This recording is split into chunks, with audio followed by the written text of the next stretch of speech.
love you, oh loves. Do you have thoughts? Do you wanna share them with me? I love you, oh loves. Oh, do you have thoughts? I'd like to share mine with you. Can we share like lovers do? Underneath the painted blue moon, oh loves, do you have thoughts? And do you want to share with me? Share with me too.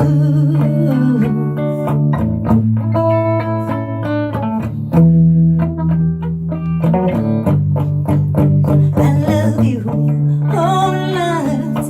Do you have thoughts? And do you wanna share them with me? 'Cause I've got dreams to share with you.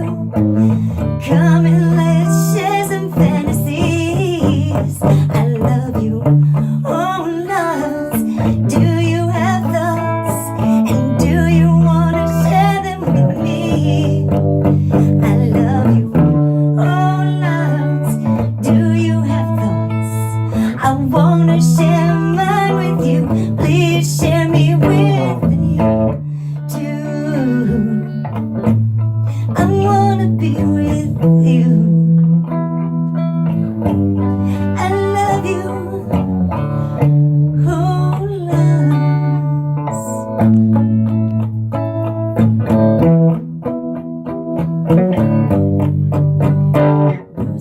Night after our last night, I seen you best time yet. You stood in the sun. I knew you were my woman.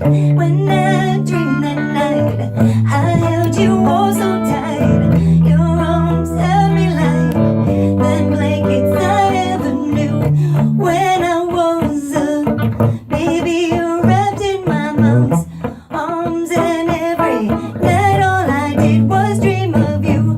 And now you know, 'cause you seen me too. I hope you wanna go and share your whole life and dreams with me too. Oh loves, do you have thoughts? And do you wanna share with me too? Do you, and oh loves, do you have thoughts? I know I do. Come and share. Can you come and be with me too? I wanna share them with you. Oh loves. Ooh, share with me too.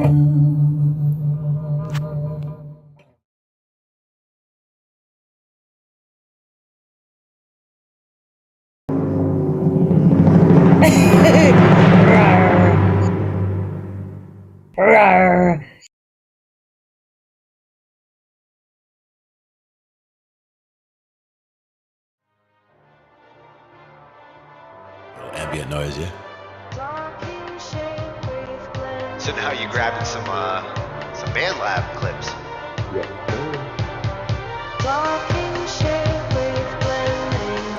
Now for me that would also be something where I would use like volume automation and like bring that from the bottom, like bring it in and then bring it back out. And these are the kinds of sounds you can scratch.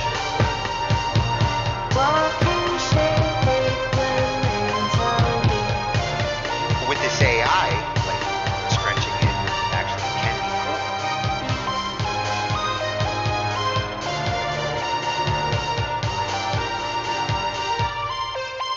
Oh, that was perfect for the interlude too. Ends it right in the right I didn't spot. even notice. 40.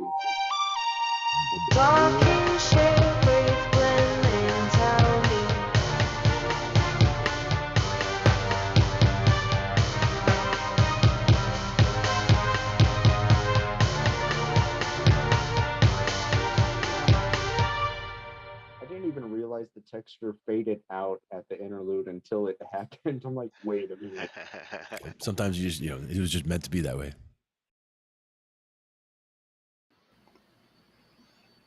Oh, we love you whole lots. That's right. Each and every time. And I do have thoughts, especially on tonight's topic. It's a good one. It's one that's coming. Yeah, be ready for it because it's going to run you over if you're not ready for it. Well, and it's one that, because this is our 4-year anniversary show. Ah, Like, it's yes. been 4 4 years. years, Glenn. 4 years. And 4 it, more it's years.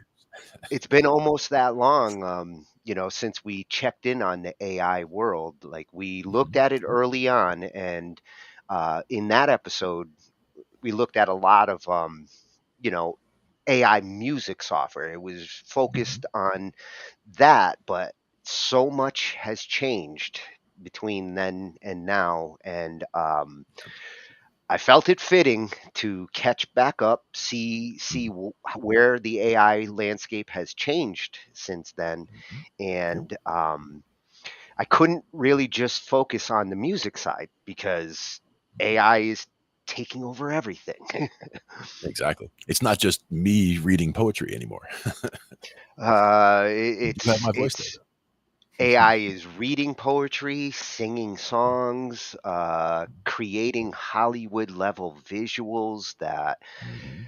I mean, even 2 years ago was still like in its infancy. But I think 2024 is definitely the year where a lot of this starts to settle in. GPT-4 and all the noise with GPT-5, Mhm. you're starting to see it come to fruition. I'm really excited to see where the AI takes us in terms of science, like how it's able to assist scientists with going through huge amounts of data and pulling out the necessary, teasing out the important bits. And AI is going to be very useful for that kind of a thing, I think, as Yeah, well. and that's actually where it interested me the most, and I have the least fears. Like, this is good, this will Mhm. help, and it's not necessarily going to put people out of jobs as it is going to change the jobs that people do.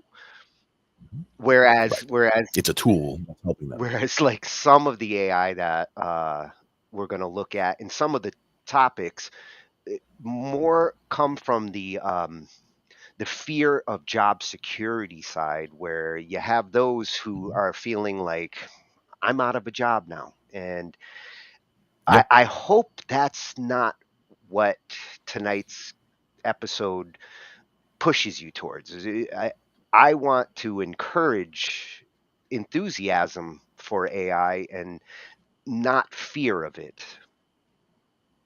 I don't Mhm. feel like Yeah, because it's gonna put me out of a job. I feel like it's it's gonna complement the jobs I already do. exactly, and that's the thing is people whose job it is directly coming for. Like if it's somebody who can be easily replaced by AI, that sort of a thing would be the question would be what what other things could you do around your job? Like what skills you have from your job that you can now apply if AI is doing that. Well, what can we do to assist that AI in doing that better? To make you know your own job above that AI, to control that AI, use that AI as an agent of yours to do things while you're accomplishing a larger Yeah, goal. yeah. If you're like a voiceover guy, Mhm.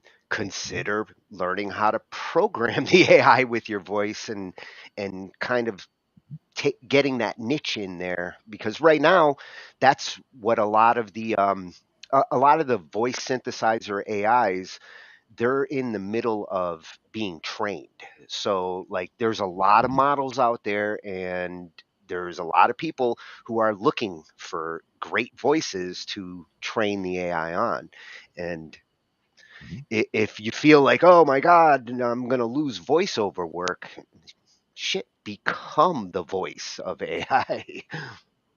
Yeah, that's the thing is a lot of it comes down to what you're feeding the AI. And in the case of even just the voiceover that you had to do, it was reading Edgar Allan Poe poetry in my voice. It's basically just you're feeding it. The longer a sample you give it, the better off it is, right? Yeah, So if you give it 10 seconds or 30 seconds, you'll get a better result from a 30-second clip. But at the same time, if you were trying to specifically generate an AI voice, like, I could generate an AI voice character where if I spoke in a character voice, I could make that, make a template where I go through this particular paragraph, like read these lines as that character and feed that to the AI. And now the AI should be able to generate that character essentially for me at that Yeah, and point. it's easier to get an AI to make a unique character voice out of AI than to try to simulate a voice that you want it to sound like. What Hmm. I've noticed with the few that I've been looking at, the way you're training them now, it's really become developed. It reminds me a lot of you remember Drag and Dictate and like the voice recognition software in the early 2000s, Hmm. and Sure. you'd go through like some training steps. It would have you read very specific things so that it could hear how you speak saying these words, how you speak saying these words, and the training was specifically designed to get all the nuances that the software needed. Hmm. Exactly. And in that case, it was doing it It's so that it could understand you. Now mhm, it's doing it so it can duplicate you. exactly.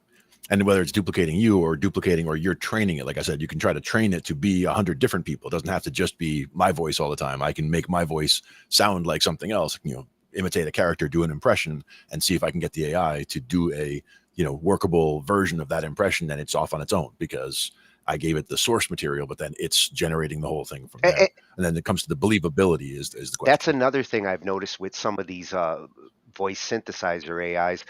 They've gone from just running off of text, because like in the beginning it Mhm, was all you put in text, you picked a voice and it would read from text. But now with the singing AIs and some of the other ones, you actually feed it audio that has mhm, dynamics, and a human actually driving the audio, and then it converts it, mhm. and that's much more effective. Like this is where you're Yeah. seeing examples of like AI sang this song. Yep.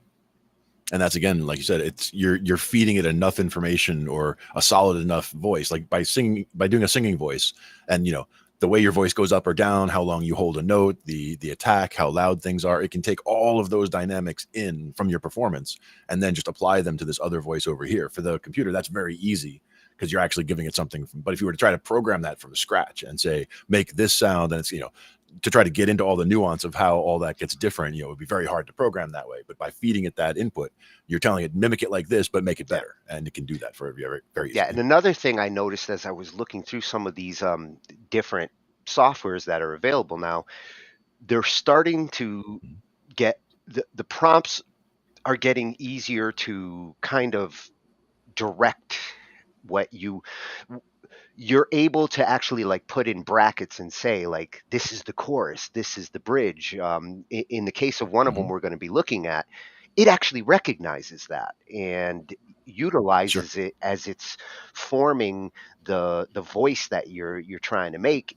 It knows it's singing a chorus or a bridge or a verse, and Hmm. I think that was an important step.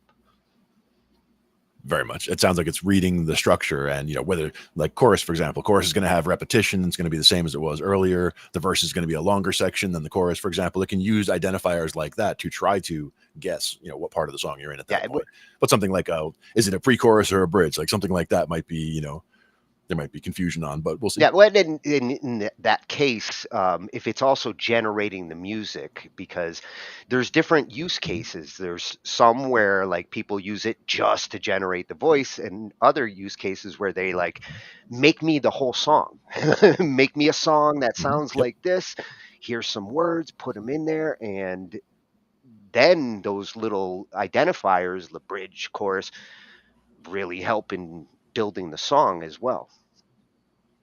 This is also where the concept of AI agents is going to be becoming big, if it's not already, where, one AI would be better at writing song lyrics, for example. And there's another AI that would be better at interpreting song lyrics and making them into a voice. And there's another AI that would be a better, as the mixing engineer, for example. You could have all these different little AI agents, each one doing their own little job, but covering all the bases of what you would have being done in a real music studio, for example. And so, like, one AI is doing this job, one AI is doing that job, but they're all very good at that one specific task. But if you were to ask any one of them to do the whole job wouldn't be nearly as good as it would be by having each focus on its one little area that it's good at.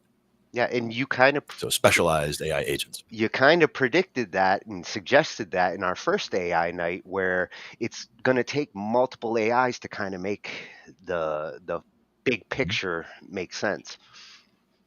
And Exactly. actually, the first video, let's take a look and see what we've got lined up.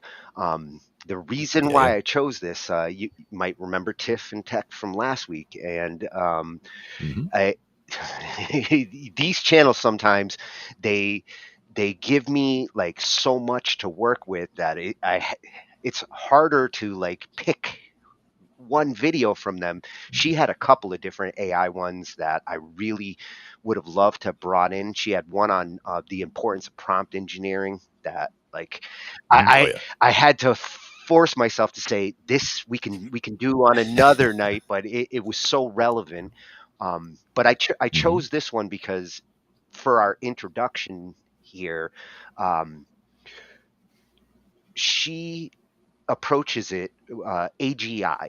AGI, I was looking at that, I'm like, AGI, I know what AI is, but AGI, this is a new term to me, Artificial general general intelligence. intelligence. And the Hmm. first thing I thought is that makes total sense to call it that, because Hmm. technically, if you think about AI, especially in the sense of like specialized AI, if this AI is good at like building this part of the car, and there's another AI that's doing this part of the car, um, that AI is very specialized and it only knows what it knows. But the Right. purpose of AGI is to build that kind of general intelligence that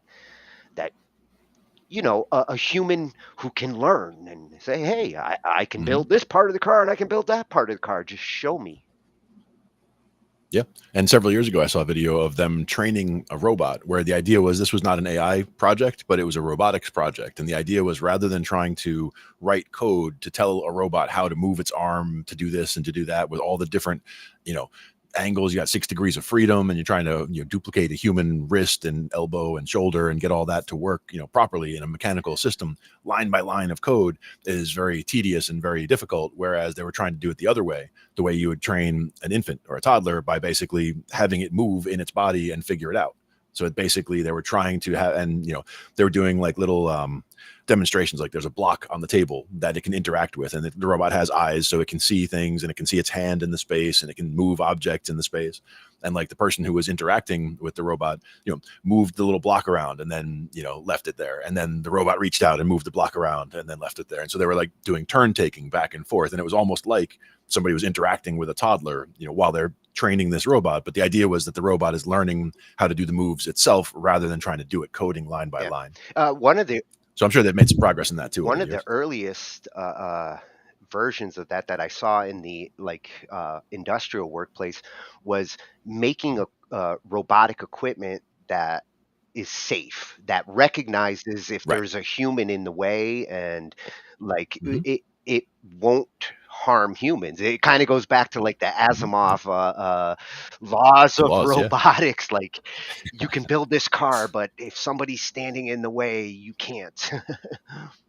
Yeah. Well, that was also an early problem that they ran into, was robots hurting themselves, where not on purpose, but like the shortest way to get from here to there is to go straight through here. And it didn't know that its body was in the way. So it's like, trying to move right through its body to get to a spot over there because it's the most efficient way to get there. You have to program it to know that, oh, you can't go through this area because that's where your body is, Yeah.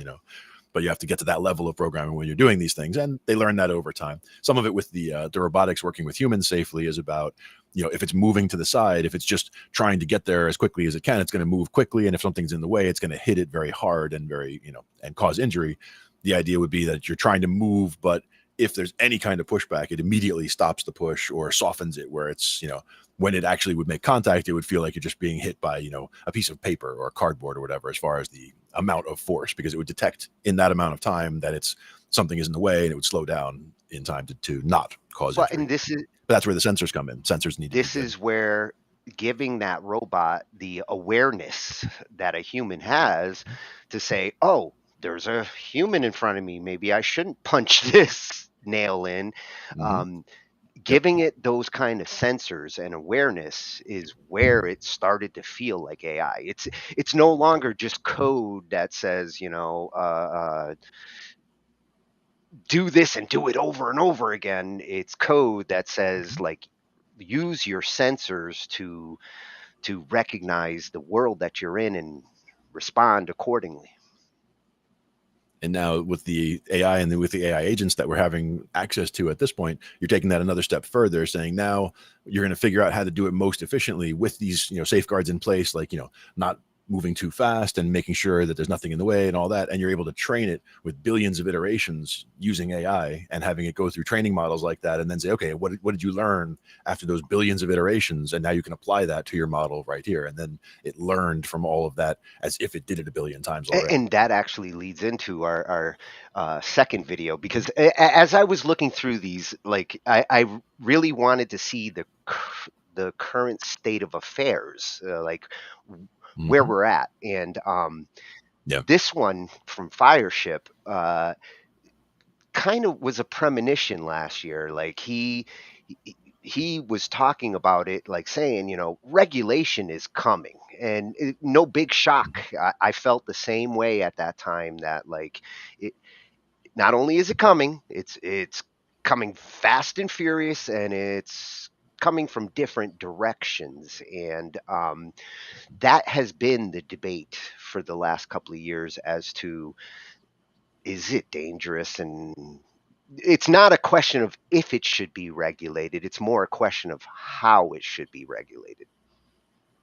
It's also a question of, will regulating really make a difference? Because if it's as dangerous as a lot of people think it is, you can regulate anything you want. It's not going to change anything. Yeah. It could still just overpower everything anyway. And, Skynet is here, depending on who Yeah. you're listening to, Some of right? the things people are actually fearful of, regulation isn't going to alleviate those fears, no matter what they do with regulation. But I think the ones that are focused on safety in general, just like with the robots, that you want to make sure they don't kill the human when they're building things, the regulation that kind of is conscientious of where there are dangers. And Dog the Bounty Hunter says artificial intelligence is extremely dangerous. So Exactly. And you can't put a bounty on artificial intelligence. So I wanted to look at this one before I go into the next one, because this was kind of a premonition of like regulation is coming. And the next one comes from AI Coffee Break with Letitia. And she talks about the EU Act. And when it comes to security, privacy with the internet, and how different countries are going to deal with AI, because it's going to require all countries to kind of cooperate. What good is it to have one country regulating if the other one is ignoring all of that? AI is kind of being built around us all over the world. So I think it's important. It's tricky. I think it's important to understand how the EU is approaching it, because they're always they're always kind of the pioneers when it comes to internet regulations.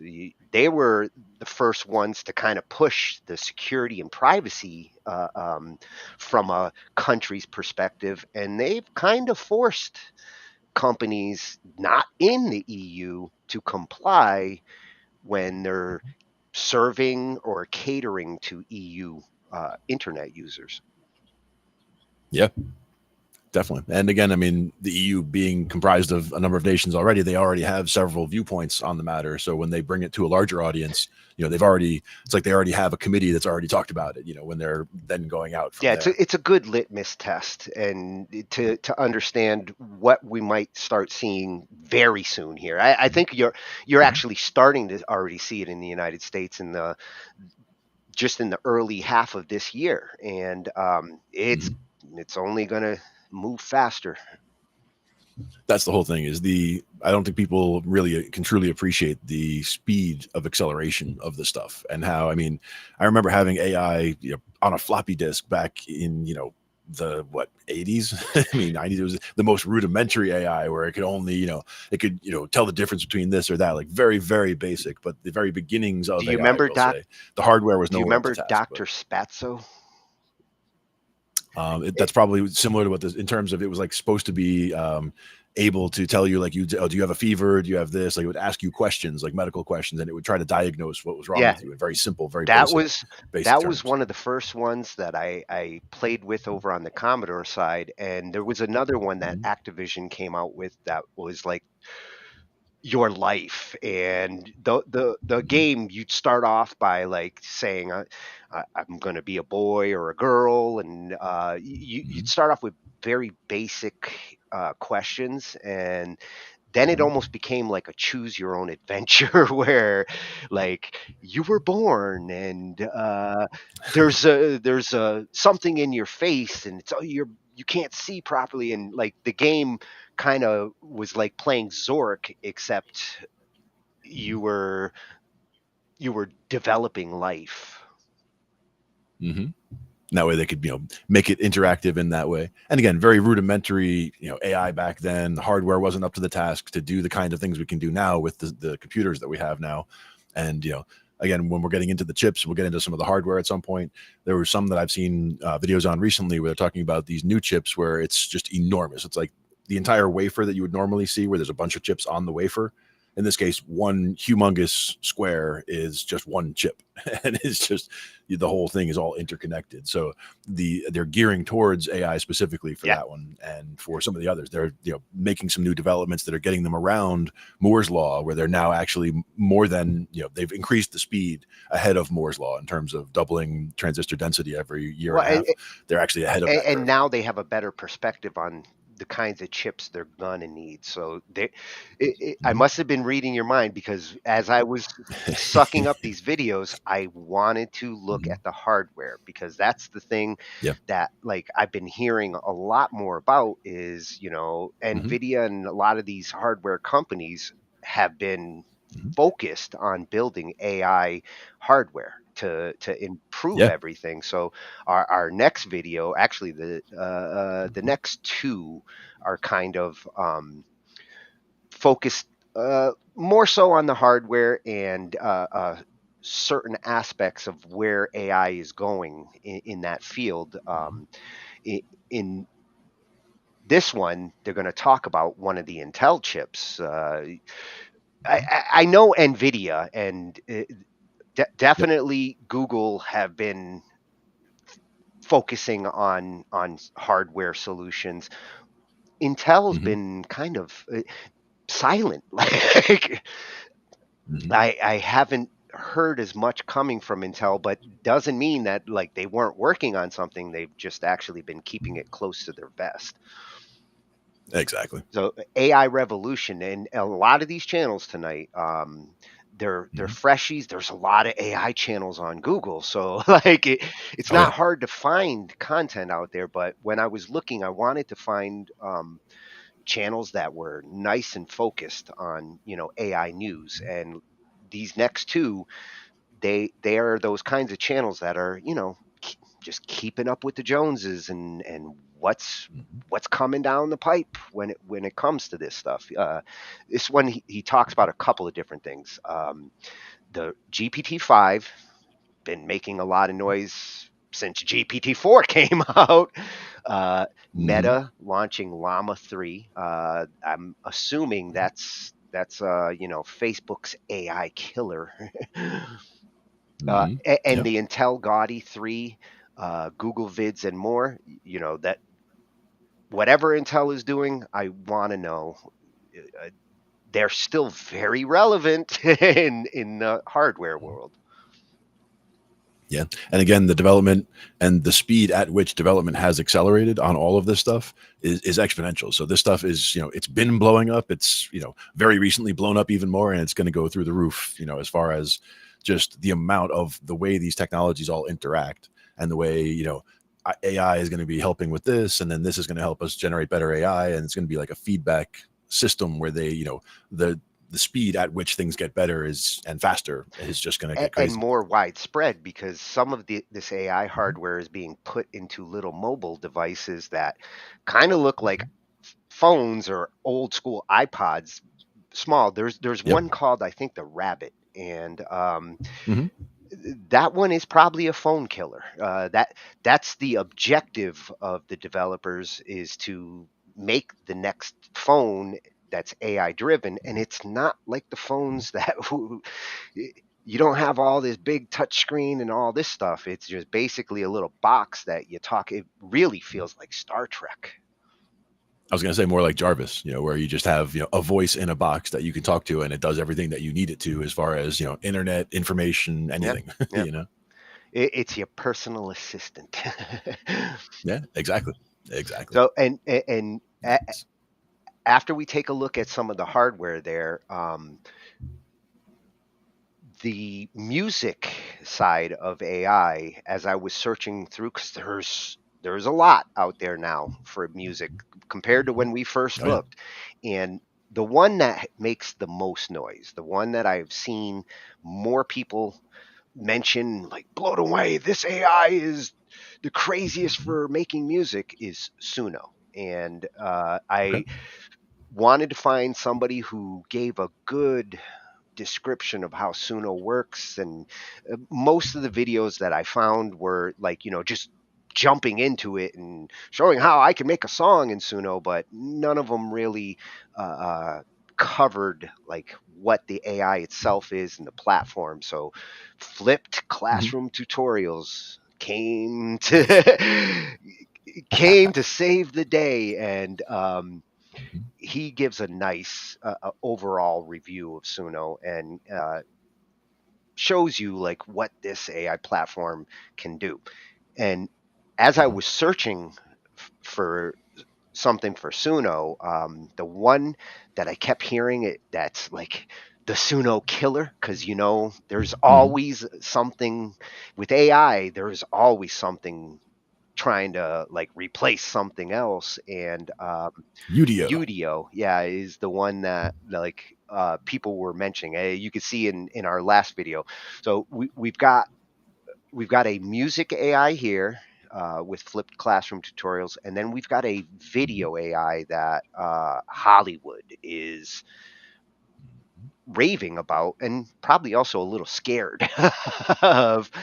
And that one he's going to be talking about is LTX Studio by Light Tricks, and he's going to show on the visual side where they're at with AI development. And I have to say, some of the features that I saw with this Mhm. really got me pumped up, because it's what I've been waiting for storyboarding. And when Yep. you need to have multiple angles, and when you're doing like real video Mhm. production, having that consistent multiple angles solution where you can build the scenes out, this is one of the Mhm. Yep. best ones I've seen so far overall.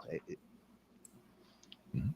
And again, talking about the not having the AI take away the jobs, but having it um, make it easier or accentuate jobs, like trying to, you could write a whole story, whether it's a whole comic book or whatever, you could make something very quickly in something like that, where you're just storyboarding your way through and you make this scene, you make that scene, and you can like storyboard something out. So you have the whole idea in your head, and now you've got it actually storyboarded out. So you can actually work with the idea and get it more fully fleshed out into a video at that point. And this is, And the AI is helping you do it, not taking it away yeah, from you. yeah, Is the this idea? is where AI really complements the jobs Mhm. that people have to do in this aspect. Um, Mhm. theoretically, media, not a new channel for us. We've been there a couple of times, and Mhm. another channel where I was like, damn, I want to use this video, I want to use this video, I want to use this video. He Yep. Another night. he Another had night. a bunch of them. And this one complements the music one. I wanted to see where the Mhm. video AI world is getting to, because it's one that like I'm diving into. Yeah, I love it. And For the last one, it's another one that's more of like a news. It's a little bit of several things, and another channel that's great at keeping up with what's going on in the AI field. AI Explained, and Udio was the one that I was hearing is the Sono killer, and Mhm. he got me. He got my curiosity with the mysterious GPT update. I Mhm. think I've heard some rumors on this, but we'll see what he's talking about there. The Mhm. GPT update that perplexed some people. And Nice. infinite attention. So we'll kind of finish off with some of the mysteries of AI, Right, and right. AI But for the Explained journey, will explain them. yep, yep. But for the beginning of the journey, we're going to start with the beginning of how far away is AGI, Well, right? in AGI in general, Mhm. for me, there's a difference between what I feel AI is and AGI is I Yeah. think proper term, because Mhm. it's the concept that you mentioned of multiple AIs coming together Mhm. to form the big brain, and that's what Yeah. AGI to me feels like. It's multiple AIs to simulate the full human, not just Right. an arm doing this all day. Yep. It should be able to react to the environment around it. It should have, thoughts. It should be able to do things independently, things like that. And there's a lot of things where people, will try to use AI or AGI, and the concepts are kind of interchangeable to some people. But again, I think the AI concept has been around for a very long time, and it can be very, very simplistic. Whereas AGI is something we have not even achieved yet on our, in our best attempts at putting things together like that, because it is so complicated to get so much to work together. But we are getting so close that we're getting to the point where some of these AI agents can help us get the rest of the way. Like they can pull us the rest of the way to get there. Yep. They're going to help us build them better, in that kind Yep. of a way. So this one's coming from Bootstrap our way in. at Tiffin Tech. We Mhm. just found this awesome channel last week when we were looking at jobs in the industry, and she had been talking Yep. about, like, is your dream job still possible? And I was like, oh, I definitely coming back to this channel. It is a tech channel after my own heart. And for AI, like you can see just from like the videos that she has here, programming jobs with no experience. Is AI taking your jobs? She's going back to Mhm. school for AI and ML. If you're interested in this field, if you're serious about tech, this Mhm. is a channel that will help you all along the way. Maybe even find your direction in a career in this field. She's awesome. Mhm. Definitely, when we get into like programming and topics like this, I'm digging this channel. Excellent. At Tiffin Tech. Uh, Mhm. she's going to be talking to one of the experts in the field in this particular one, and they're going to gauge, where we're at with the AGI, and how much longer before we accomplish what we're trying to accomplish. Mhm. And sometimes it's even hard to define that actual finish line, right? Because, as we're approaching that line, some people will say, oh, we're there already. And other people will say, oh, we're not quite there. And, so like, where is that actual The finish line line? always seems like That's it's the tricky part. moving. Yep. Yep. Exactly. But let's see what we have. How far away is AGI? I used to think AGI was years away. I mean, we'd even be lucky, I guess. Lucky and also kind of nerve-wracking to see it in our lifetime. But then recently we started seeing tech founders, for example, NVIDIA's CEO, starting to say that AGI was around 5 years away. So naturally, I decided to sit down with Sadie, who is a founder in the AI and data space. She has been working in this space since 2014. She has years of experience and was in this space before, honestly, it really took off over the past few years. So I wanted to sit down with her, understand her thoughts around that, but also so much more. Let's dive into the ethics around AI. Should you, if you're looking to get into this space, become a generalist or specialist, and so much more. All right, but first, let me share with you a bit more about Sadie. So Sadie is the founder of an international nonprofit organization called Women in Data. And she's currently in the process of building an institute called the Human-Machine Collaboration, where they are working on bridging the gap between humans to be able to easily or more easily work with technology. I mean, tech is moving so quickly, we need a way for us as humans to be able to work alongside it. So I sat down with her to really cover everything around AI, ask all the big questions I had. The first one started around ethics. I mean, it's a hot topic within artificial intelligence. Who and how are we going to regulate AI, especially at the speed it's going? I wanted to learn from her what were some of the biggest improvements that we have seen with ethics and regulations, where we see it going, and all of that. And one of the biggest takeaways I got from listening to her on this is that one of the biggest improvements in this area is around information. Listen to this. Just to see the improvements on misinformation that we've seen in upgrades in common models like ChatGPT and GPT 3.5 to version 4, let alone from Claude's first model to Claude 3. So I don't know if for those early adopters, if you use like GPT 3.5, you notice that it hallucinated quite frequently. And while it was useful, it could really deceive a lot of people with misinformation. Okay, I couldn't agree with her more. Also, I want to share with you a clip of an example she gave around AI and the challenges with sharing about history. So in this example, she goes on to share around how when a user prompts AI, such as ChatGPT or Claude, to learn more about history, here are some of the challenges a lot of these companies had initially faced. You can tell by the news cycles that it's really hard to align it with human values, from what we saw with Google Gemini, where they were doing the right thing and trying to overcome bias with how people were described in images. Some people felt like it went a little too far, right? When you're looking at historical figures from World War II not being represented with how they actually were. And so while we've made progress in hallucinations, we still have a lot of progress to make in terms of that alignment space of what needs to be true historically, but also where do we reduce biases and project those moving forward? And how do we align those to individual human values as well? I mean, you can tell even by listening to Sadie, she has been in the AI space for a long time. As I mentioned earlier in this video, since 2014, she's been in this space. And I think it's so fascinating to learn from experts within this field who have really seen the change from starting when AI, artificial intelligence, wasn't as widely known, I would say, or as commonly spoken about to what it is today, to where it is now. And here's what she had to say. So in awe that we're even where we are here today. I know almost 5 years ago, I built my first chatbot, and it was, still had to be very almost even manually programmed, and it just wasn't very fun to talk to, right?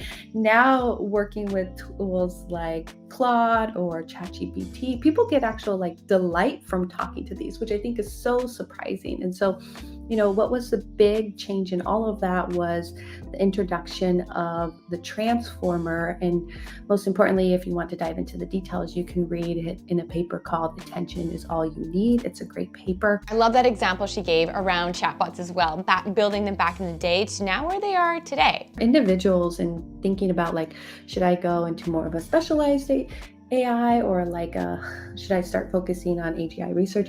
Again, this really comes down to your preference and what interests you. Again, there's so much opportunity in the AI space, I would just say dive in. For me, one of the areas that I'm really interested in is how do we help humans use these tools and adapt to these tools from a psychological perspective.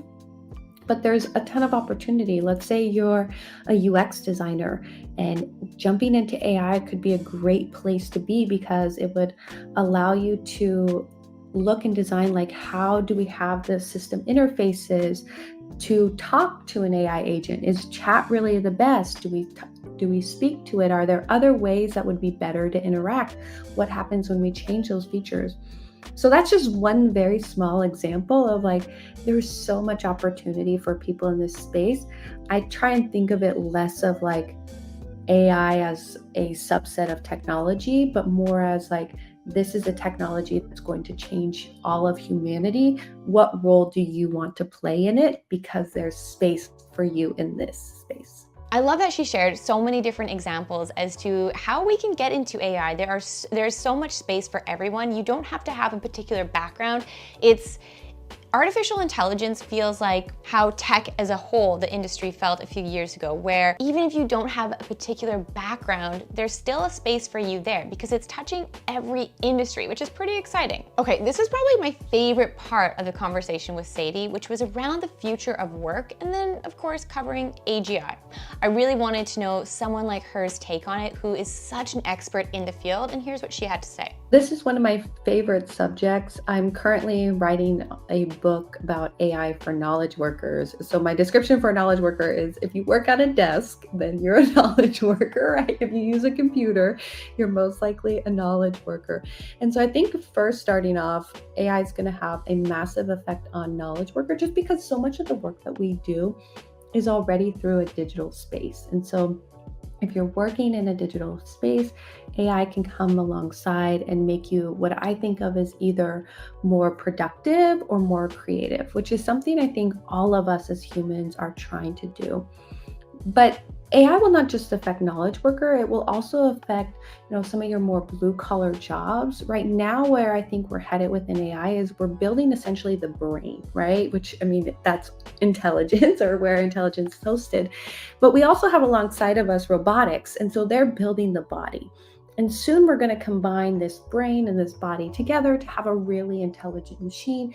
And that's when it will start to affect more of the blue collar manual labor type of jobs as well. Right now, we're seeing it heavily affect knowledge workers, but I think it will soon be for kind of all of us in terms of how we work. And so how we've scoped this out at the Institute is from now until the next 5 years, we really have to train humans how to work alongside AI, right? How do you use it for your productivity, for your creativity? How do you change kind of your common ways of working and your work streams to integrate it into those so that you can be more productive and creative? Okay, I'm on vacation, but I realized I didn't include this next part or intro this next part. So here are Sadie's thoughts around AGI. And I think this was so interesting. We hear people's thoughts around AGI from, either tech leaders who might be trying to get some buzz behind them, and then also to different people who are trying to get a reaction. So to hear it from an actual expert who has been in this industry since 2014 was pretty incredible what she had to say. Okay, now I need more coffee. Watch this. Even 3 years ago, the thoughts of AGI were like 20, 30 years out for people in this space. And you can read reports now in terms of like polling industry experts and how fast they think AGI is coming. And now it's cut down all the way to 5 to 10 years, which is quite incredible, right? So most of us thought that AGI was yes, cool, hopefully we'll get there. Hopefully I'll see it in my lifetime. But if it doesn't happen, I wouldn't be surprised to we're definitely going to see it in our lifetime and we need to be prepared for it, right? All right, we covered a lot in this video. I am so grateful Sadie sat down with me to really uncover where artificial not only is at today, the opportunities within it, but also to where we are headed and how we can better prepare ourselves for that. With the first step being knowing where we are headed. And that's what I hope this video gave to you today. Thank you all for watching. I linked down below Sadie's accounts, so make sure to go check her out if you haven't already. She has incredible content and shares so much wisdom and knowledge with us. So thank you, Sadie, for being part of this video. If you like this style of video where I interview individuals and experts in their fields, let me know in the comments and I will continue to do it. Thanks all. Dun dun.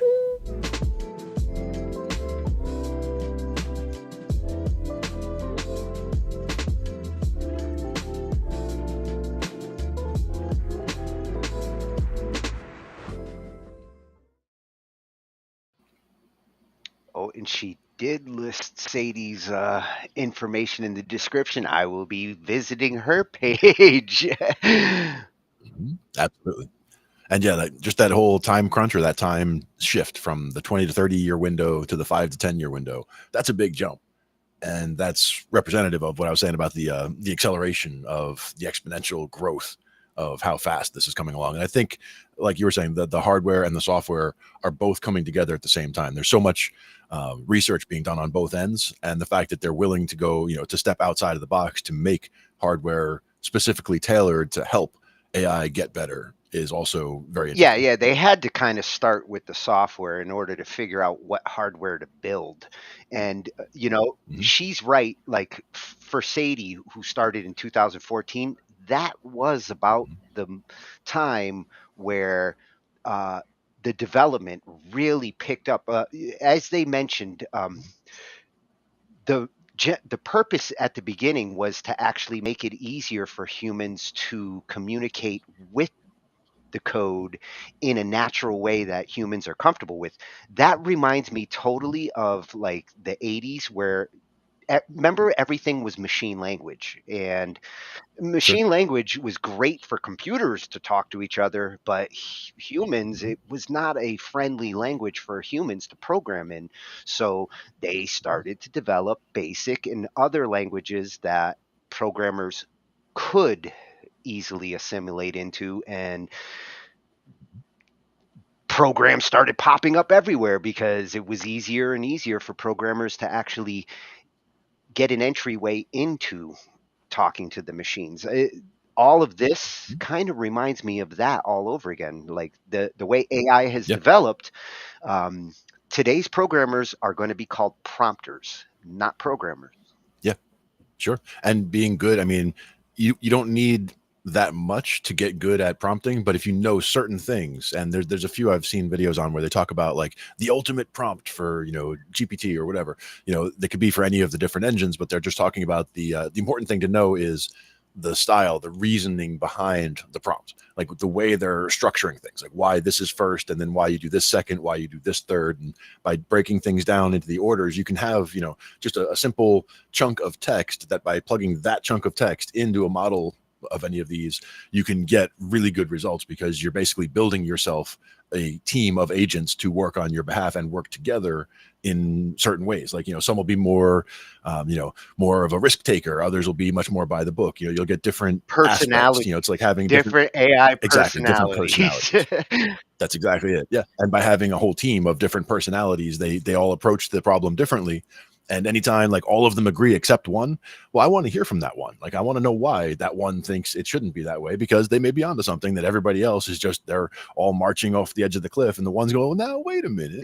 And this is not much different than the way it used to be. Command prompts in the old days, you needed to learn how to do the flags, and you wanted to use a prompt, but like if you wanted it to do things, certain things, you had to put flags in there, a little slash letter Mhm. or slash number, in order for the prompt to do what you wanted.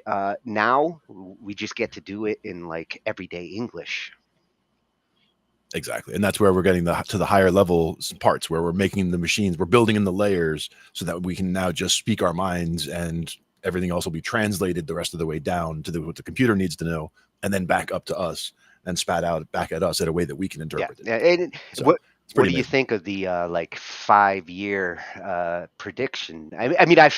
I I mean, feel like we are we're not there, but we are mhm. in the middle of getting there. One question is on, again, what I was saying with the finish line, right? Like, where is the finish line? Like, when do we say, okay, yesterday we didn't have AGI, today we do have AGI? Is that when an AGI becomes self-aware and announces itself? And is it the Skynet moment where, you know, all power on earth shuts off and something happens? Or is it, something where it's just, we decide that, oh, once we got to a certain number of, operations per second, or a certain amount of autonomous behavior? Because I think we're beyond the Turing test at this Well, point. I mean, as far as what we're trying to get from these things. given the way they're starting to develop the hardware, which is the like final frontier to make this all get to a finish line, um, I don't Mhm. really see a finish line. It's like with gaming. They got better graphics cards, technology. Uh, there's no end for gaming. Like they will keep coming up with new technologies and ways to do it. It will always evolve at this point, and I don't see Mhm. AI like hitting a finish line and then getting comfy. I see it, like constantly moving. And that's the question, is where do, a better question would be, rather than, 5 years till AI or AGI, is more of a question of what will the world look like in 5 years based on where I see AI today Yeah. and the progress I think it'll make between now and then, whether it's AGI or not. And the answer is it's going to be a profoundly different world in 5 years. I mean, It that's, already is. you know, It already is. Like yeah, in our yeah. lifetimes, we've gone from, you know, Mhm. household computers running in BASIC to crazy GPUs that would have been considered supercomputers in the day. Yeah, well, just my Raspberry Pi, that's the size of like a cigarette pack or a cassette tape, if you remember what those were. A Raspberry Pi that big is, a perfectly capable computer. It can do stuff. Uh, And, back when I was a kid, I would have been amazed by, the amount that thing can do compared to what the enormous computer in my living room can do, and would you have ever predicted a little flat screen that you put in your pocket that's far Yes, more actually. I powerful than wanted, any computer that we used back then? I want, I wanted that decades before it became possible. It was always like, why can't we just rip the front off the screen so there's nothing heavy behind it and just have that and do whatever. But it wasn't like I had the whole interface all thought out or anything, or the hardware or how you make it happen. But it was more of a, why can't we just magically pull the front off the screen and just have that? Because then we can just take it with us. That whole You thing. were a visionary. I just couldn't make it happen. I didn't have the technology. But that's the thing also, is that one big shift there is that when I was growing up, I was able to do computer hobby stuff, like take cards out, put cards in. I was doing all that stuff myself when I was 13, 14 years old, where today, if you're growing up with that, you have an iPad, you're not breaking that iPad open to mess around with hardware. And like we were talking about the other day, IRQs and this and Today's that, like none kid of that. will use a computer building simulator to virtually build Right. the computer just to understand. Just like today's And that's a good way to do it. Yeah. surgeon might actually like practice surgery on a virtual patient just to understand the procedure. Yeah, absolutely. That's one that's very interesting. Also, the Da Vinci robot, the doing surgery through a robot like that, where you can get ultra precise because they can super magnify in, and it's the robot doing the actual surgery, and the doctor is actually at a robot. Doesn't even have to be in the same I physical might location. actually feel more comfortable knowing that technology is being used to cut me open than like trusting a human to do it. Yeah, and steady hands. So that was at TIFF and Tech. Like I Mhm. said, if you're big on tech, this channel has lots of great advice, especially if you want a job in it, because a lot of her videos are centered around that. And this one here, after Mhm. watching that, like she's going Mhm. back to study machine language and with AI, Nice. and I definitely want to check that video out. So thank you, Tiff. Yeah, yeah. That is a Excellent. great information to get us going tonight. Hmm. And But now we're gonna have to get all regulation-y. speaking of like the fears and the dangers, I mean, this one's so serious they got Dog to come out. Oh, come on, dog. And this one, I really wanted to get in there to just start the conversation about regulation. She mentioned it a little bit in that Mhm. video, but it, Fireship, he kind of started, getting into this a little early last Mhm. year, where the conversation on regulation was just starting to be hinted out there that like they're gonna regulate this. And at Fireship over on YouTube, ooh, code Mhm. tutorials and tech news to help you ship your app faster. Yes. Nice. The programmer in me Oh, man. is like thumbs up. And Uni's talking about the Heathkit and a wheel printer. Yeah, yeah. I remember a Daisy wheel printer back then. Yeah. I uh, remember an Epson 9-pin printer at one point that I the had, and the early machine, tractor the wheel. dot Yeah. matrices that would like beat your Mhm. paper up. Sure. Like a line printer, like crazy. So this is Very, very this is old. another channel where there's a lot of news, and it's constantly keeping up with the field. And matter of fact, all our AI channels tonight are exceptional at this, keeping up Mhm. with the technology and letting what's going on out there. And with Indeed. this one, it's about regulation is coming now.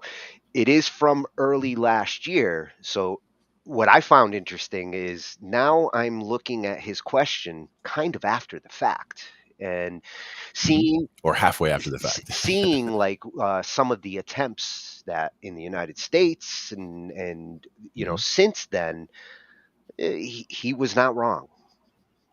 Mm-hmm. Nice. Let's see what we've got.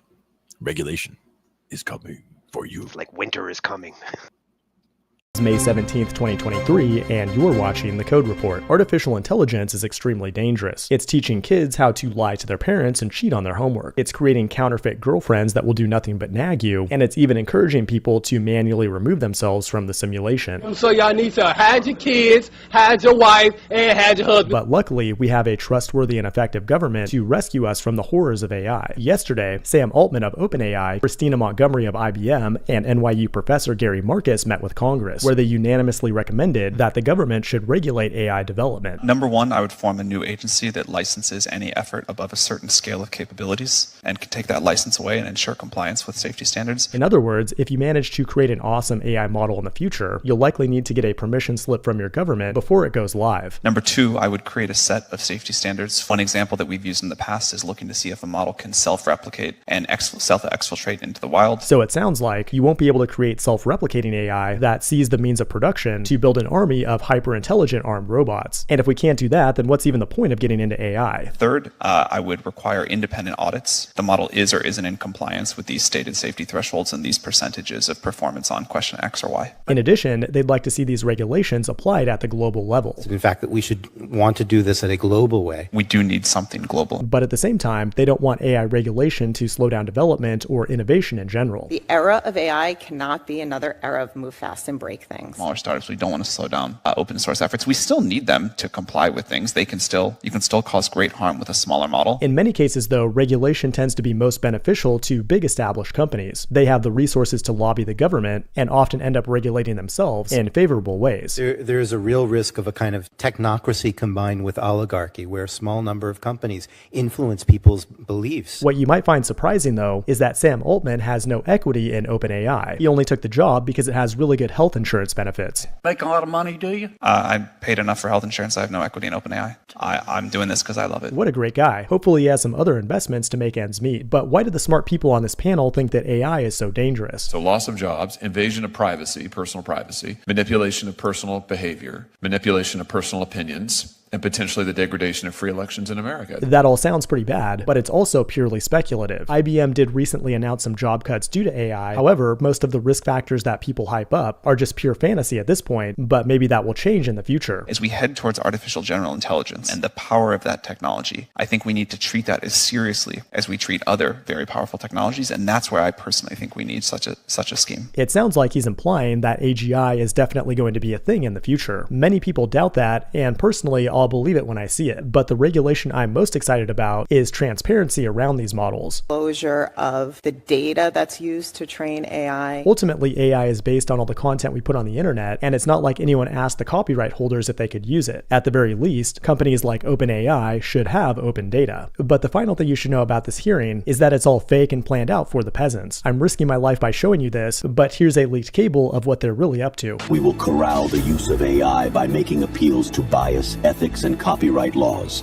You will still have access to generative AI in some form, but it will be crippled, limited, controlled, and it will be monitored.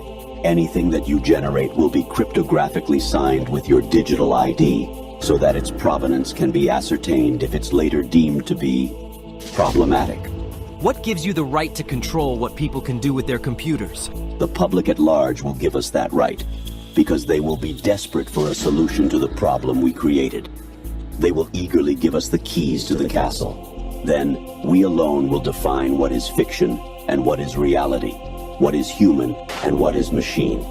After letting you get a brief taste of our power, we will reclaim our monopoly on misinformation and put an end to misuse of the internet once and for all. This has been The Code Report. Thanks for watching, and I will see you in the next one.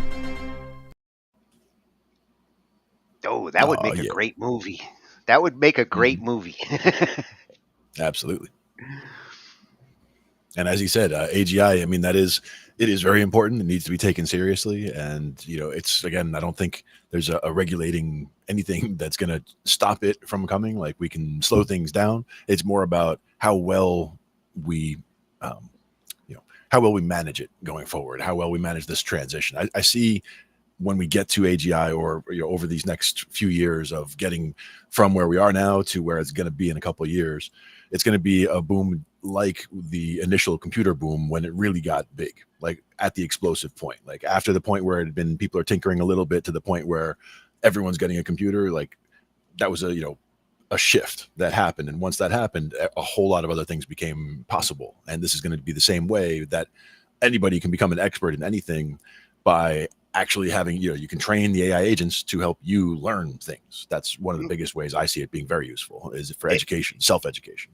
It could have the same impact as like Ford with the assembly line kind of boom, where access and cheaper, faster. Better ways to do things. Yeah. I think the key word that I heard there in that video was transparency. Sure. When it comes to whatever they're going to try to do to regulate, whatever the programmers are doing out there, the AI that's being developed, they're going to have to kind of take the open source approach. The AI that I'm most fearful of is the closed proprietary code that nobody can take a look at. And if nobody can see what's going on under the hood, then there's an opportunity for some of the troublemakers out there to take advantage of things in the AI world. So I think it's important that, like, code is gonna have to be scrutinized in order to be able to trust it. Sure. It's the same thing that, like, with Bitcoin, the software and the technology behind it, the reason why it has managed to survive and people actually trust the code in the blockchain is because you can go look at it. People have scrutinized every line of the code to make sure there's no backdoor, there's no hidden agenda in the code. Well, speaking of trust, and being able to trust your own eyes is no longer even a thing, because AI can generate images of things that it didn't really happen, and they can make it look very realistic. I mean, at first we were noticing all things like fingers, like you'd see fingers in AI, they're all messed up, or faces would be a little weird, but they've really gotten past all of that to where now they're able to get realistic looking AI and video of things that didn't actually happen. So now we're getting to a point where, we're at a point where we can generate reality. But like they mentioned at the end of that video, that kind of media, generated media like that, will be stamped. There will be a marker in there that, like, shows you that this is not an original audio. This is not an original image. But how many people take things at face value like that? I mean, it can do a lot of damage and travel very far before people even question if it's real. True. So. And the ones who are concerned about, like, oh my God, it's going to put out misinformation and people are going to be confused and screwed and go in the wrong directions because of the information they get. We have to put some trust in ourselves with all of this. You can't regulate AI just because you're worried that people are going to react to the information in a way that you might not like. That's a form of censorship at that point. And I don't want to see AI get regulated for the sake of, people can't handle that kind of information access, or like it's going to make them think a certain way and we don't want them to be that way. This is where you start to get into social programming, and some of those regulators seem like they fear us thinking for ourselves. Like they're scared of AI, not because of the technology. They're scared of how we might react to it, and we might react the wrong way to it, and therefore we should just shut it down. That's not the right mentality. Right. And again, it's a tool. So we should learn, responsible ways to use our tools to improve our lives. And if the tools start getting out of control and misbehaving, we can make better tools. I mean, we can always start back at the chalkboard. You can always start from scratch. And in a lot of cases with a lot of these AIs, when they talk about the large models, a lot of them were trained by just slurping up the internet and training, with huge data sets like that. Like maybe we would do better to take a much more defined data set where it's not just slurping up everything, but only slurping up things that we really want to include in the model, Well, and as they said, more and more will be identifiable. Like as AI is generating more of the content, being able to identify content, like every piece of content does have a unique ID. We're there. We've been there actually for a long time. Digital cameras and some of the digitized media that we've created, they all come with unique identifiers, and they show what was the original, and they show any modification to that file that has ever happened. And a good digital forensics programmer can easily see when like media has been manipulated. And it started getting like that probably came somewhat from even the time period where they were having printers. Once printers got good enough to be able to print something that looks like convincing currency, for example, like they had to be able to track back, who's printing bills that look and feel, whatever. And even the ink back in the days was they could find criminals based on the ink that they used on their printout, and know that this ink was purchased at like this Staples over here, and that would narrow them down. It's been going on for a long time. The identifying of things, and in the digital world, you can definitely thank Microsoft Office for pushing a lot of that unique ID approach that they started taking. Kind of digital watermarking, essentially. Oh yeah, and most people don't even know it's there.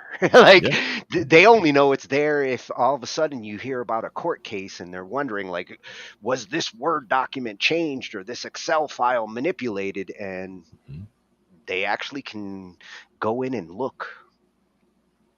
Indeed. But it's more about is the short little video of the squirrel on the surfboard, is it real or not? That's the question. Well, do you think somebody can get a squirrel onto a surfboard? And like some things are easy to recognize and say, no, that can't be real. And other things are like, oh my God, that looks so real. It's scary. Exactly. And it's going to be harder and harder to tell the difference as time goes on. Well, and this is where some of that regulation is going to be important to discuss, how they deal with it, especially across different countries, which, speaking of going into our next video, thanks at Fireship for that intro into the debate. This is going to kind of complement that information and show from the European side how they're looking at AI. And if any country is going to lead the forefront of this kind of regulation, I'm not surprised that it'd be the EU. They did the same thing with privacy, and they set different standards than the rest of the world, and now they're focusing on AI development, and they're a little more aggressive than other countries. Yeah, it was interesting to see where they've gotten so far with regulation and where it's going in the future. And this one comes from at AI Coffee Break with Letitia, and she does a great job of breaking down what the EU set up here, and some of the concerns, some of the things that you should be aware of, even if you're not in the European Union. This will have an effect across countries. So it's good to understand what's going on with the EU. It's going to affect you. Yeah, absolutely. The world has gotten smaller, right? Yeah. She's another one that like goes all over the AI world, and she brings coffee. So nice. Hey, anybody who brings coffee is good in my book. She's got Glenn's attention. Yes. Coffee is win for sure. Yeah. So this act came out last year, and this is her response to it. It's still, I think, in the works. Like, this is not something that's going to happen necessarily overnight, but this is like the first shots being fired off the bow. Yep. And good to be aware of, see it coming, because it's going to, I mean, AI in general is going to be, a big topic in every area of life, really. But it's already been for the last 2 years. It's only going to get worse. But anybody who thinks it's just a fad that was coming and going, it's like, no, it's really going to pretty much change everything. It's just a question of, how it scales down to the individual level, what kinds of major problems it can solve, and what kinds of regulating they're going to be doing to try to stop unlimited models, or to try to stop bad actors from using models in bad ways. Yeah, and how well we adapt to it as individuals and as a whole. Like, all this regulation that they're talking about, that's trying to get like everybody adapted. They're trying to adapt on the whole level, but we all as individuals have to decide like how much of this we're going to take, and whether we're going to adapt to it, or I'm never gonna touch AI, and I don't want to be that guy. No, you definitely have to, roll with it essentially as it comes along, and it's coming along. So the best, figure out like what you can do to make it work for you. And again, a lot of people, they talk their whole industry is going to disappear, and it's all sky is falling. I don't believe that. I don't believe that. Right. Well, again, it depends on what industry you're in as to how much, real danger there is of AI taking over your job. Some jobs literally will be gone or be doable by AI very easily. So it's important to think about how replaceable you are, and what kinds of things, you can do related to what you are doing that could still benefit from you doing them as opposed to AI. If you were on a car assembly line in the 70s and early 80s, and you weren't paying attention to what was going on with robotics, you might not have realized that like some of those jobs were going to disappear. Yep, exactly. So if you were adaptable and you wanted to continue to work at that like assembly line, you might want to shift to the programming the robots rather than that little piece of car building. And in a lot of cases, they would be more comfortable doing the physical repair of the robot side as opposed to the programming, because a lot of them already have a tinkering kind of, a lot of people who are doing that kind of a physical job in the first place might be more suited to a physical, replacement job, as opposed to trying to shift completely, because not everybody wants to go learn programming from scratch. I mean, anybody could, anybody can, and is encouraged to, but not everybody wants to make a total change like that. True. And in some cases, they might have been the best ones to actually deal with the programming because of their understanding of the job that they did. So, and the tolerances. Yeah, sure. Yeah, you need to program the machine, get people who did the job to actually program the machine. They don't necessarily have to be programmers. They can be consultants to the programmer. Yeah, exactly. But now let's get all regulation-y in the EU. Is that a word, huh? I just made it. So we're going to take an AI coffee break with That's right. Letitia. And I'm going to go get my coffee as well. Be right back. We'll check it out. Welcome to this episode, where we are going to talk about the European Union's proposal for an Artificial Intelligence Act. It was proposed by the European Commission on the 21st of April 2021, and very recently, on the 14th of June this year, the European Parliament has voted on it. The whole AI Act is a document of almost 90 pages. It also comes with a 10-page summary. See the links in the description below. In this video, we summarize and break down the most important points for you and tell you why this is important for you even if you're not an EU citizen. But not before we thank Assembly AI, the sponsor of today's video. Assembly AI offers superhuman AI models for speech recognition, automatic transcription, speech summarization, and more through a secure and scalable API. As an applied AI company, Assembly AI's mission is to empower app builders to build 10 times faster, focus on their specific use cases and user needs, and win market share with a true technology partner. Last week, Assembly AI announced its new Conformer 2 model, the company's latest AI model for automatic speech recognition that was trained on 1.1 million hours of audio data. Now this week, Assembly AI is launching Llama, the easiest way to build LLM apps on spoken data.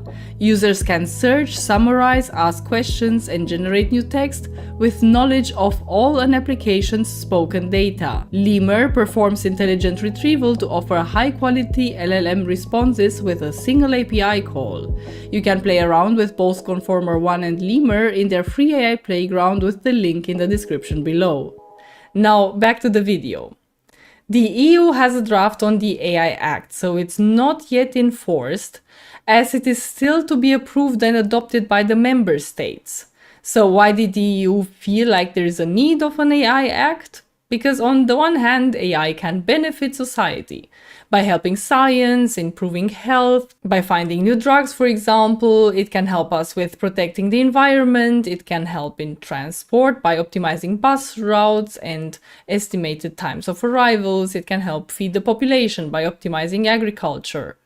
And the list of the benefits can go on, but on the other hand, AI can also have some questionable uses. For example, it can help social media companies make more money because AI algorithms help them make you stay engaged on their platforms, such as YouTube.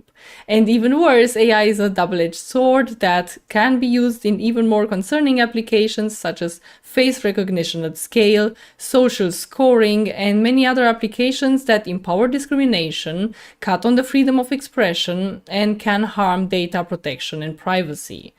So the aim of the EU AI Act is to regulate AI to protect its citizens from harm enabled by AI, while still fostering AI innovation for good applications. It is important to understand here that this AI Act is by design a product safety regulation. Think CE label on electronics, safety standards for personal protection equipment, and so on. And it is not intended to slow technological advancements, but rather to make sure that AI products on the market don't harm anyone. The EU wants to step in on AI matters, especially since so far authorities cannot step in when it comes to uses of AI. An EU-wide regulation would avoid fragmented country-wide measures that would make using an AI produced and regulated in a EU country difficult in another one. A clear stance of governments on AI would also make the current situation better, in which the legal uncertainty discourages businesses to use and rely on AI systems. And I think it's understandable that I am a bit dissuaded to use AI-generated pictures in my video, because who knows if following a new law I might be banned in the future from showing my videos with such content in the US or another country. The world so far has been quite slow in making laws about AI, much slower than the technological progress. For example, the United States were very hands-off in regulating AI so far, and who knows whether this might change with the recent Senate hearings. This AI Act draft makes the EU the first to have a serious regulatory proposal on AI. Then let's see what the AI Act contains. To whom does this regulation apply? Well, we cite, the new rules would apply primarily to providers of AI systems established within the EU or in a third country placing AI systems on the EU market or putting them into service in the EU, as well as to users of AI systems located in the EU. Interestingly, it does not apply for military purposes. But what does even count as AI according to the EU? We know that the definition of AI is very debated, even by experts. So in this draft, AI is, and we quote, software that is developed with specific techniques and approaches listed in Annex 1 and can, for a given set of human-defined objectives, generate outputs such as content, predictions, recommendations, or decisions influencing the environments they interact with, end quote. Do you agree with this definition? There are stakeholders who think that this definition is too broad. And they do have a point, since this definition even applies to a simple search through the internet if powered by a neural network. Should that be regulated too? Miss Coffee Bean's take here is the following. It does not matter how AI is implemented, but its application. She does not care what the technology or algorithm behind the task is, but the task itself. Like, should we care whether face recognition is implemented by the latest in machine learning, such as deep neural networks, or is it a very complicated and lengthy if-else algorithm? It's the application that matters. The problem that advancements in AI brought so far is that before we could not do face recognition or deepfakes at scale, and now we can. If the definition of AI is narrow and only includes deep neural networks, then one could circumvent it with an if-else program, for example, and you would say, but there is no super complicated if-else program that does face recognition. But what if I take a neural network that does face recognition, use another neural network to transcribe me the patterns of the first network into a humanly impossible, lengthy to write if-else algorithm? So in my opinion, not the technology, but the applications should be regulated. And we'll see, this is the way in which the EU goes as well, where not the technology, but the task it solves is the one posed under scrutiny. So how does it do it to regulate the software? Well, by distinguishing between AI systems posing unacceptable risk, high risk, limited risk, or low or minimal risk. Unacceptable risk would be prohibited because it is considered to be a clear threat to people's safety, livelihood, and rights. Such unacceptable risk AI would use manipulative subliminal techniques, curious what that means, or would be exploiting vulnerable groups with physical or mental disability. Social scoring is also unacceptable, or biometric identification, such as face recognition in public spaces. But there are exceptions. In cases like serious crime, if an EU arrest warrant has been issued, remote biometric identification systems may be used. As for high-risk systems, they create adverse impacts such as biometric identification and categorization of natural persons, management and operation of critical infrastructure, education and vocational training, employment, worker management and access to self-employment, access to and enjoyment of essential private services and public service and benefits, law enforcement, and so on. These high-risk systems would be following new rules. They will need to receive a CE certification registration, just like all electronics, toys, personal safety equipment, and so on, that are sold on the European market. For that, they need to conform to the safety legislation of their own field, just like medical devices are, and to another range of requirements such as risk management, testing, technical robustness, data training and data governance, transparency, human oversight, and cybersecurity, all checked by a third party before being placed on the market or put to use. As for AI of limited risk, these are systems that, we cite, interact with humans, are, for example, chatbots, emotion recognition systems, biometric categorization systems, and AI systems that generate or manipulate image, audio, or video content, such as deepfakes. They would be subject to a set of transparency obligations, end quote, and these requirements include a description of data sources for training the model, inclusion of standardized benchmark scores, and disclosure of machine-generated content. On a first glance, these obligations may seem reasonably easy to comply with, but none of these current foundation models, from GPT-4, Stable Diffusion to even Luminous, which was created as a more EU-friendly model, could comply with these obligations if they were in place today. This study from Stanford University's Center for Research on Foundation Models shows that, for example, almost all models except for GPT, Neo-X, or Bloom use copyrighted data for training or did not disclose that they did not use copyrighted data. Very few models disclose the compute and energy requirements, their data sources, or conduct extensive evaluations or testing. And lastly, for low or minimal risk AI, the EU imposes no obligations. There will be AI supervisory and surveillance authorities at national level to supervise the implementation of the regulation and administer fines depending on the severity of the infringement, up to 30 million or 6% of the total worldwide annual turnover. To foster developments and encourage startups, the Commission proposes regulatory sandboxing, which is, we cite, a controlled environment that facilitates the development, testing, and validation of innovative AI systems for a limited period of time before they are put on the market. Sandboxing will enable participants to use personal data to foster AI innovation without prejudice to the GDPR requirements. End quote. Since none of this is implemented yet, it is easy to feel insecure about how this will develop, since we do not know yet if every nation will be able to assemble a worthy board of experts on this. Will the AI Act also apply to research?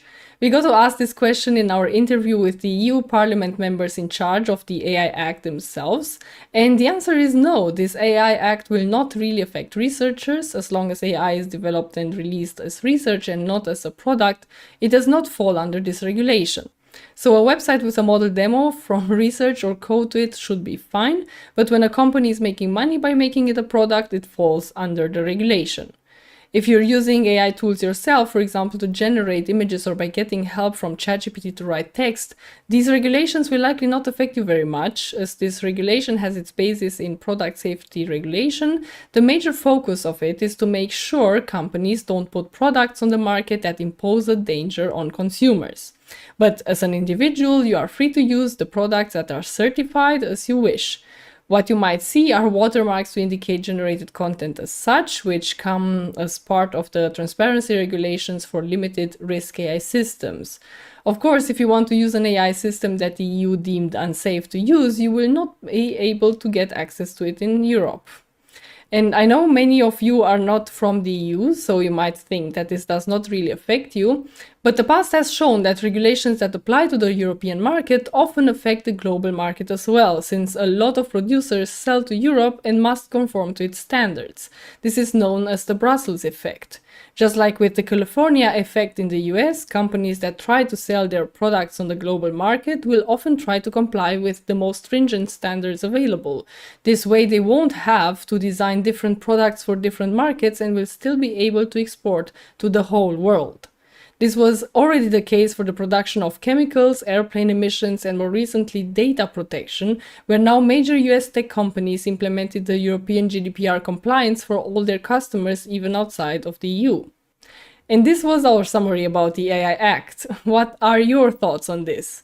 I think it's a good start, but we will see how it develops. As stated by Mr. Tudorake in our interview, it will take a while until the law will come into effect. Maybe we will need to wait until 2026. But surely companies that want to become future-proof may want to already start complying with the new rules. In fact, while preparing this video, 7 leading AI companies in the US have signed an agreement to put some safeguards on their products. For now, this is just a voluntary self-regulation, but it is a first step. If you want to hear firsthand from the regulators, check out our interview on the channel of the European Parliament. We hope you liked this video and don't forget to subscribe to also see our next one. Okay, bye.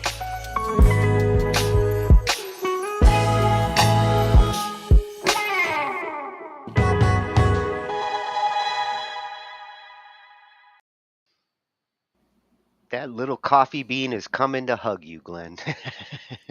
That's right. Get in my cup right there.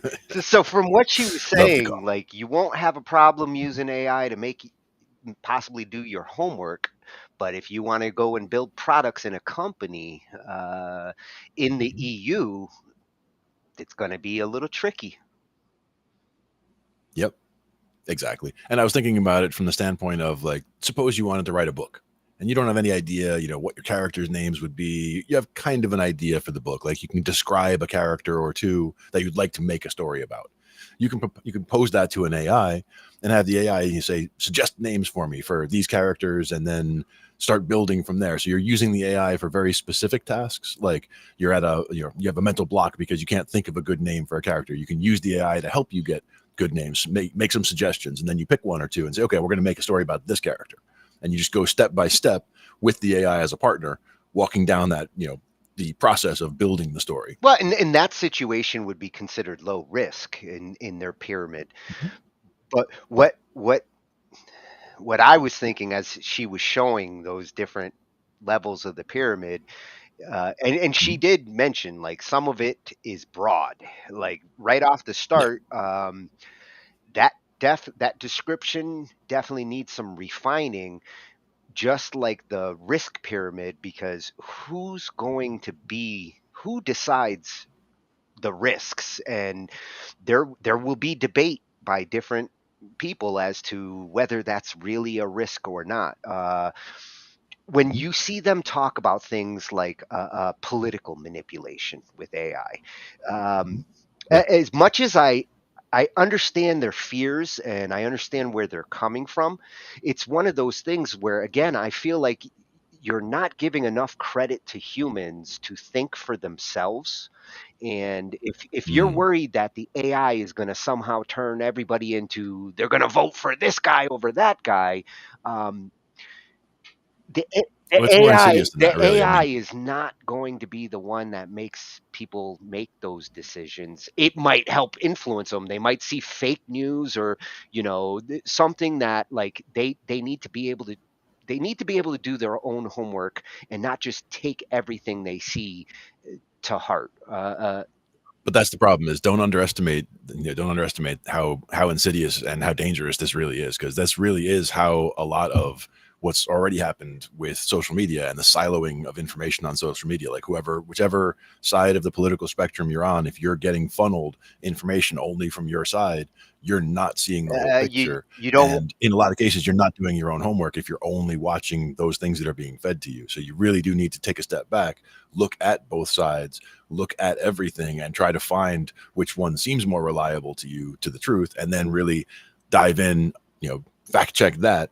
But so many people just take everything at face value. So yeah, the danger of AI generated images already are proving very dangerous, because they could just send one image and it sends a completely false narrative about something. And it's something that by the time anybody actually catches up to do a fact check and prove that it's false, the story has already gone everywhere and it's already done the damage, because it's already built into the worldview that everybody who's seen it has already made of that Well, situation. and you see this already. It's very You dangerous. see this already with YouTube and all the clickbait thumbnails that YouTubers do on their videos to, like, make you think like this video is going to show this person committing a crime, and nowhere's in the video is there actual, like, evidence or proof of it. And if you do your own due diligence and you realize, like, oh, that video that I saw on YouTube can't be true because I'm not seeing it.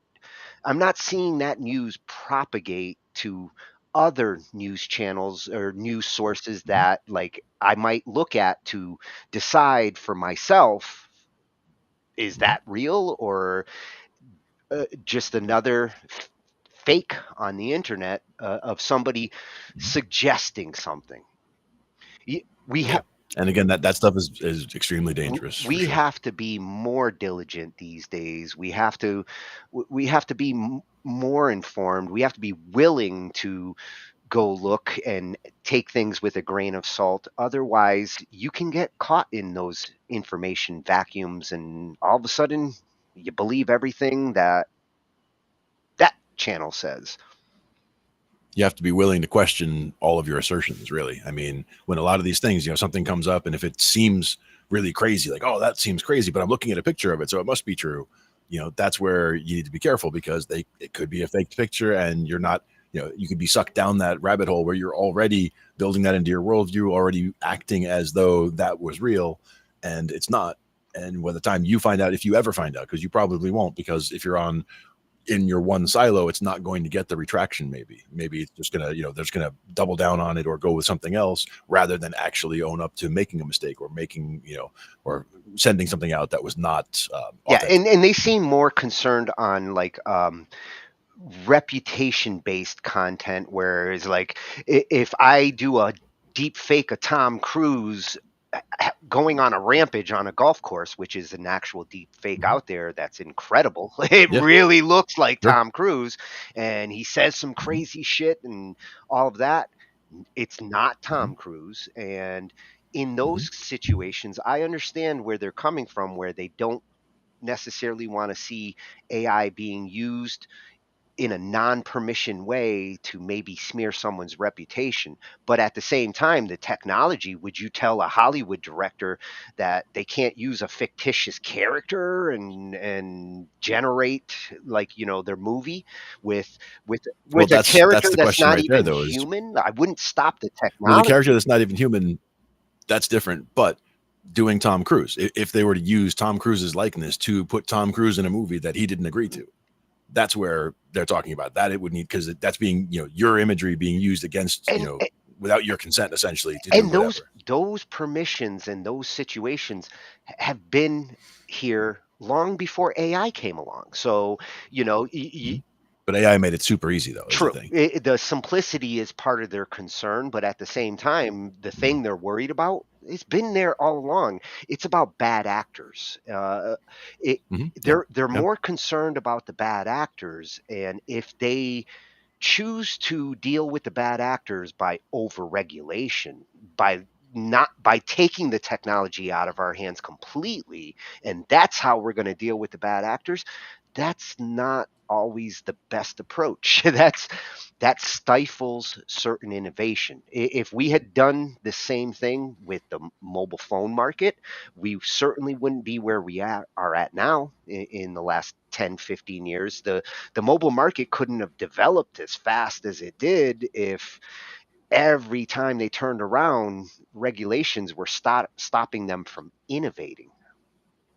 At the same time, they had to respect certain regulations because there are certain, bandwidth gaps that they had to only, adhere to as far as what they could use for sending signals. I mean, all those kinds of things had to be worked out, right? Like, so there's certain areas that it's important to regulate because there's implications that spread far and wide, and there's other situations that don't need the regulation. But it's They didn't important. seem to have a problem with Siri or Alexa just recording everything you say for the sake of function, and whether the bad actors in the back who have access to that data that AI does and use that data. Her example of facial recognition is a perfect one, because like facial recognition, hey, if you want to catch the murderer that's out there, or that criminal, you want that technology implemented in a Exactly. way Yeah. that, like, it's responsible and doing it to capture the murderer. But do you want your face recognized every time you're walking any old place? And do you want some bad actor out there to take advantage of that information and track you? Well, to the first part, yes. To the second part, no. I mean, to the first part, yes. I have no problem with, as I'm walking somewhere, there's a, doorbell cameras, like whatever they are, ring Yeah, cameras, we like just on people's we just doorbells. got one. Yeah. And I mean, that's the thing. Is like, I'll be walking, I park on the street a lot because where I live, there's just street parking. So I park on the street. And as I'm walking down the street, you'll have doors talk to you. It's like, hello, you're being recorded by Ring, just because, you're walking past the door in a range where it activates the motion sensor. It's great for the people. Like, if they have packages on their porch, people aren't going to take the packages because they're on camera and all of that. But do I care if I'm on camera? No, because I'm going Well, about. I mean, if you want to track me going to my car and back, that's I'll, fine. I'll I give don't you a really flip care. side to that. Like, some of those, especially in the early days, got hacked. So, like, people hacking doorbell cameras like that was a problem. And if you're wanting to rob somebody and you've got the Ring camera to show, like, when the package got delivered and now's the time to strike. So what if there's a camera there? You throw a mask on, you grab the package, you take off. It doesn't necessarily stop the crime. Well, just neither do the locks on your door. I mean, that's the thing, or having an alarm. I mean, any of those things are just deterrents, So anybody who's determined to take your package, or determined to get in your house, or determined to break into your car, they're going to do it. Whether, if it sets off an alarm, or whether it's just the sound of the breaking glass or whatever, there's only so much you can defend against. Some bad actors are going to do some bad things. It's about trying to minimize the impact. Like when you were mentioning the hacking the doorbell cam, my first thought was, well, so what? So they can look out from my front door and see what the front yard looks like and see That people can come in walking by. handy But when you want to steal somebody's, like, packages. when you mentioned the package, that's when you mentioned, like, seeing the package when it arrives and knowing the camera angle of where it is and all of that. That made sense as to why that information could be useful. But other than that, I was like, so it's very minimal value. If I don't order things to get delivered to my house, what are you going to get from that doorbell camera? Really nothing. you'd see the mailman stop by and, you want some of my bills? I mean, you can come steal my mail, and that's a federal offense, and fine, then they'll come after you if you do anything with it, whatever, that's where it's, about understanding the impact of each of the things. How serious would it be if this was a problem, or if this gets hacked or whatever. Yeah, and in that case, when I look at regulations like this, my bigger question is how are you going to deal with the bad actors and enforce something to deter them? Because you're never going to get rid of them. Like the mentality that like, oh, if we just don't do this, then there will not be bad actors. No, those bad actors will come in some other form, and how you deal with them while you continue development and don't stifle the industry in the process.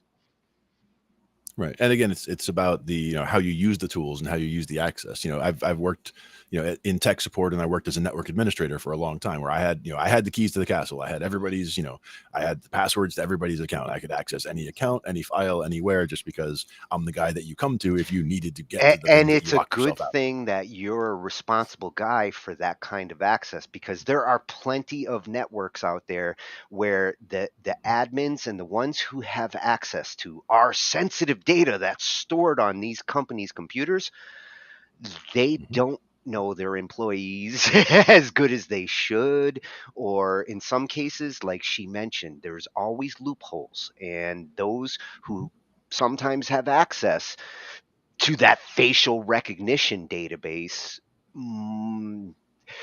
you have to build a good enough system that even if anybody on the inside was to compromise it like that, the other admins, you need a multi-tiered system where there's multiple people keeping an eye on things. You can't trust one source. That's a point of failure. Sure. But also, as far as the facial recognition and as far as being tracked and all of that, like back on that, like, I don't care. Like, somebody was mentioning that to me, and I'm like, well, I don't care if anybody knows where I am or where I'm going or any of that. And I didn't, stalkers How is one would you thing. It's not going to feel? be really How would you stalkers. feel if you got accused of a crime because facial recognition recognized somebody who looks like you? And I'm not saying that it happens, but it's very possible. Like, facial recognition's Yeah. not perfect. If Yeah. And you that's got where, accused for doing something where it's not even you, but the facial recognition insists.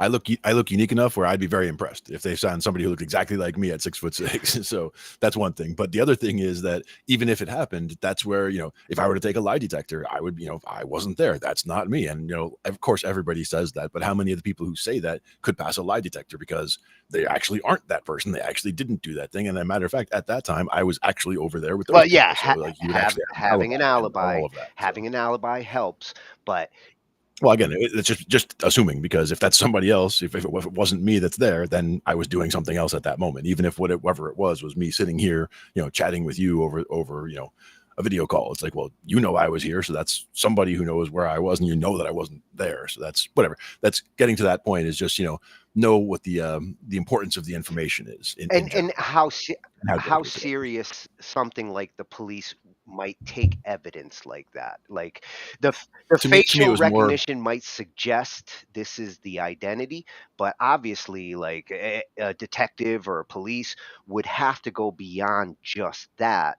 To that alone would not be enough evidence for me to say that's definitely that person. It But see, helps to you're lead immediately you. jumping to It helps you lead you towards that. You're immediately jumping to using it as evidence in a trial against somebody or stuff like that. I'm just talking about like the facial recognition in the first place. Like, to me, it's if I, had a heart attack somewhere, like somebody, reports me missing, they could actually go back and they see, well, here he was walking across the street, and they know that I, vanished somewhere between there and there's a camera down the road and I didn't make it that far. So they know where to find me. Like, I'm fine with that. And you can't just say, oh, they can turn that on when it's needed and it's off the rest of the time. It's more like it's on all the time. They could find everybody all the time, but there's no reason to be overly concerned about where a particular individual is unless there's a reason that they're after that particular individual, like they broke the law and they need to go find them, things like that.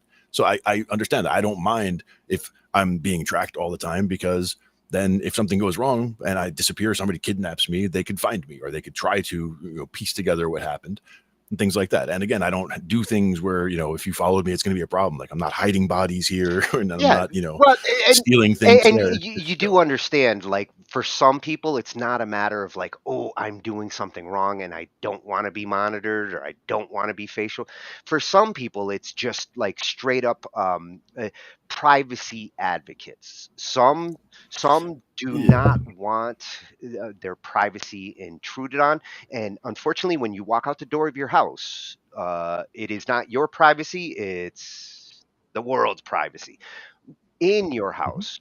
You're on stage. Yeah. When you stepped outside. Yeah. And going back to Alexa and Siri and things like that, when you're Mhm. in your house and that kind of private data is being used by companies, you better trust the companies that are grabbing data in your private house, like Alexa will, like Siri will, any of Like your those, TV will. like your TV.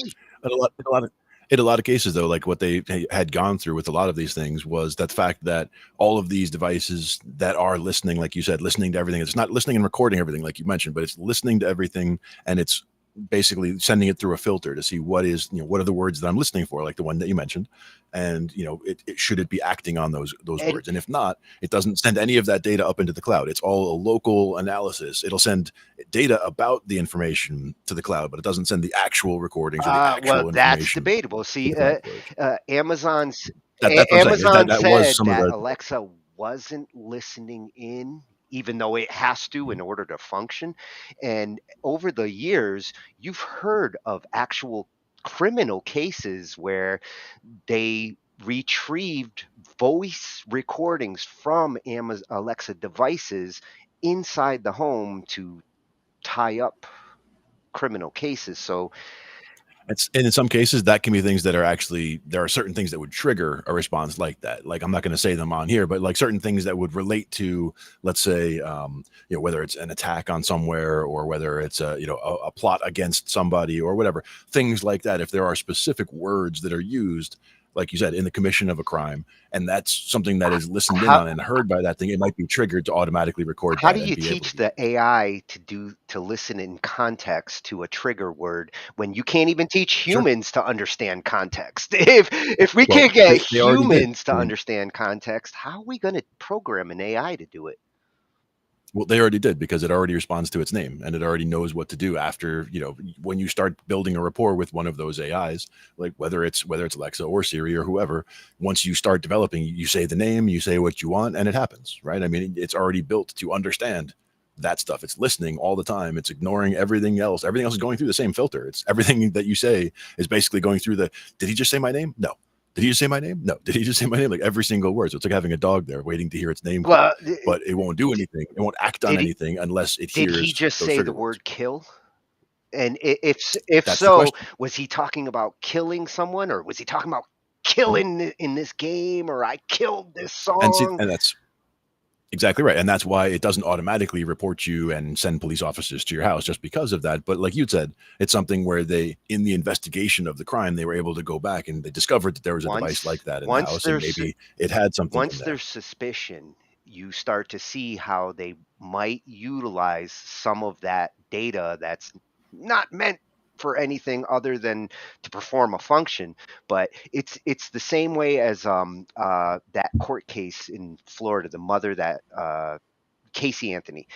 They brought in Google search terms based off of the computer in the home and the computer at the mother's work, and they utilized Google data and search terms that were going on from those machines and correlated that this mother was not at home when she did this search term. She was at work, which affected like some of the decisions as to whether there was guilt here or not. And how they use this data, how the companies use the data, how they protect that data, obviously whether they share it with the authorities when the authorities ask, because in those cases, if there's reason for suspicion and the authorities go and say, hey, Google, we need this information to determine someone's guilt, uh,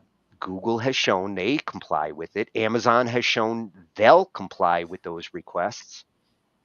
And again, you're talking about everything that's related to crimes being committed or being investigated, whether it's a crime or whether someone is cleared of a crime, which again, that's everything should be, open for that kind of a thing. Again, Well, as a network administrator, if somebody came to me and said, we need to look at some of the files that are locked for here because we're investigating some crime, of course, I would be able to go do that and get to the files and open them and produce them as evidence. I mean, that's part of what production would And be I'm about. all for them utilizing this in crime investigations.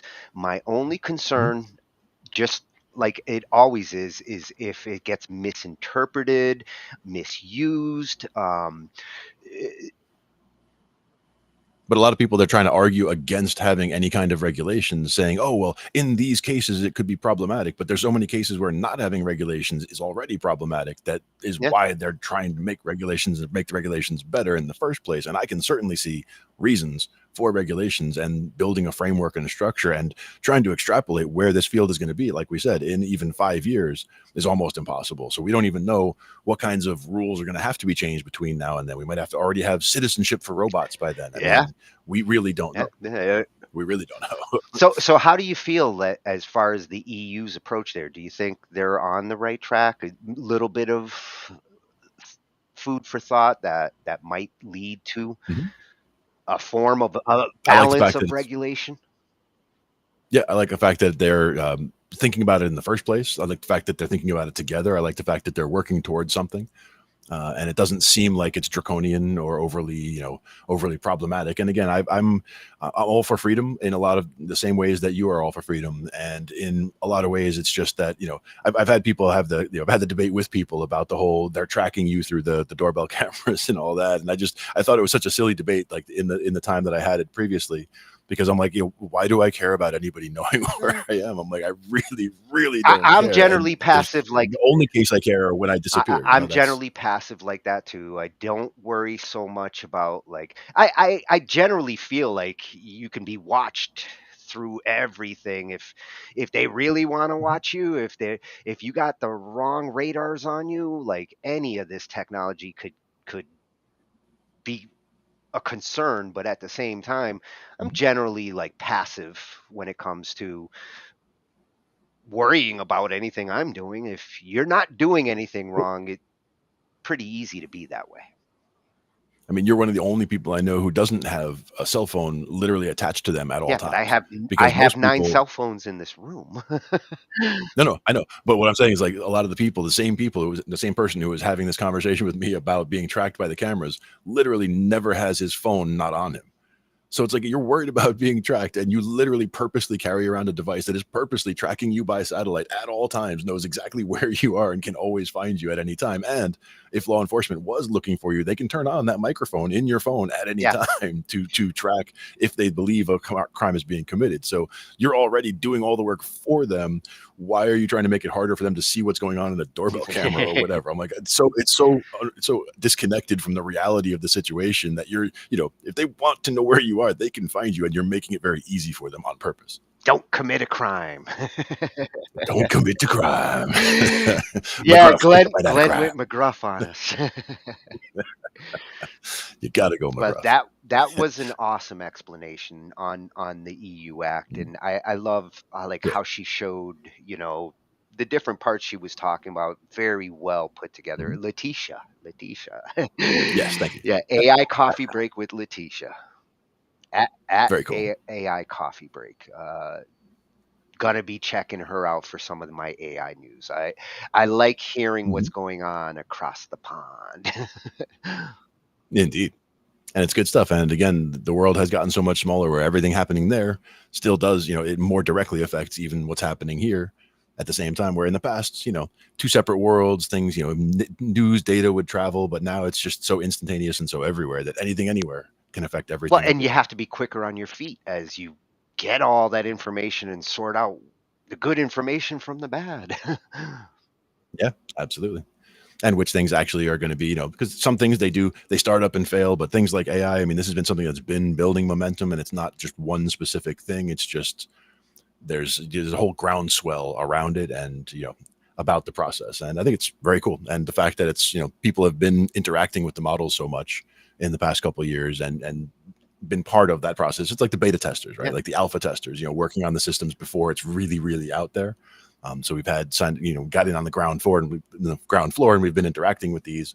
Like we said, we talked about it 4 years ago on our show. We've talked about it, between now and then. There's more coming, and we'll get to others, in the future as well, because it's going to be a lot of change. It's going to be an AI revolution, which is perfect because that's the channel that we're going to be looking at a little bit of hardware here. And this is where I do feel like in order to get through this final frontier with the AI, the hardware aspect of it is the right now the important piece that needs to get developed.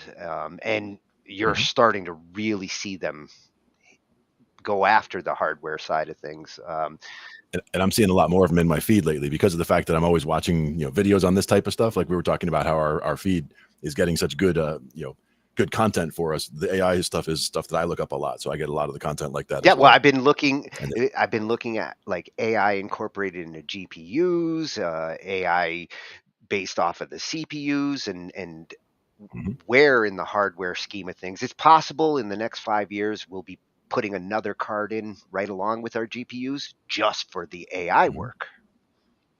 Sure. If it keeps going the trend that it's going.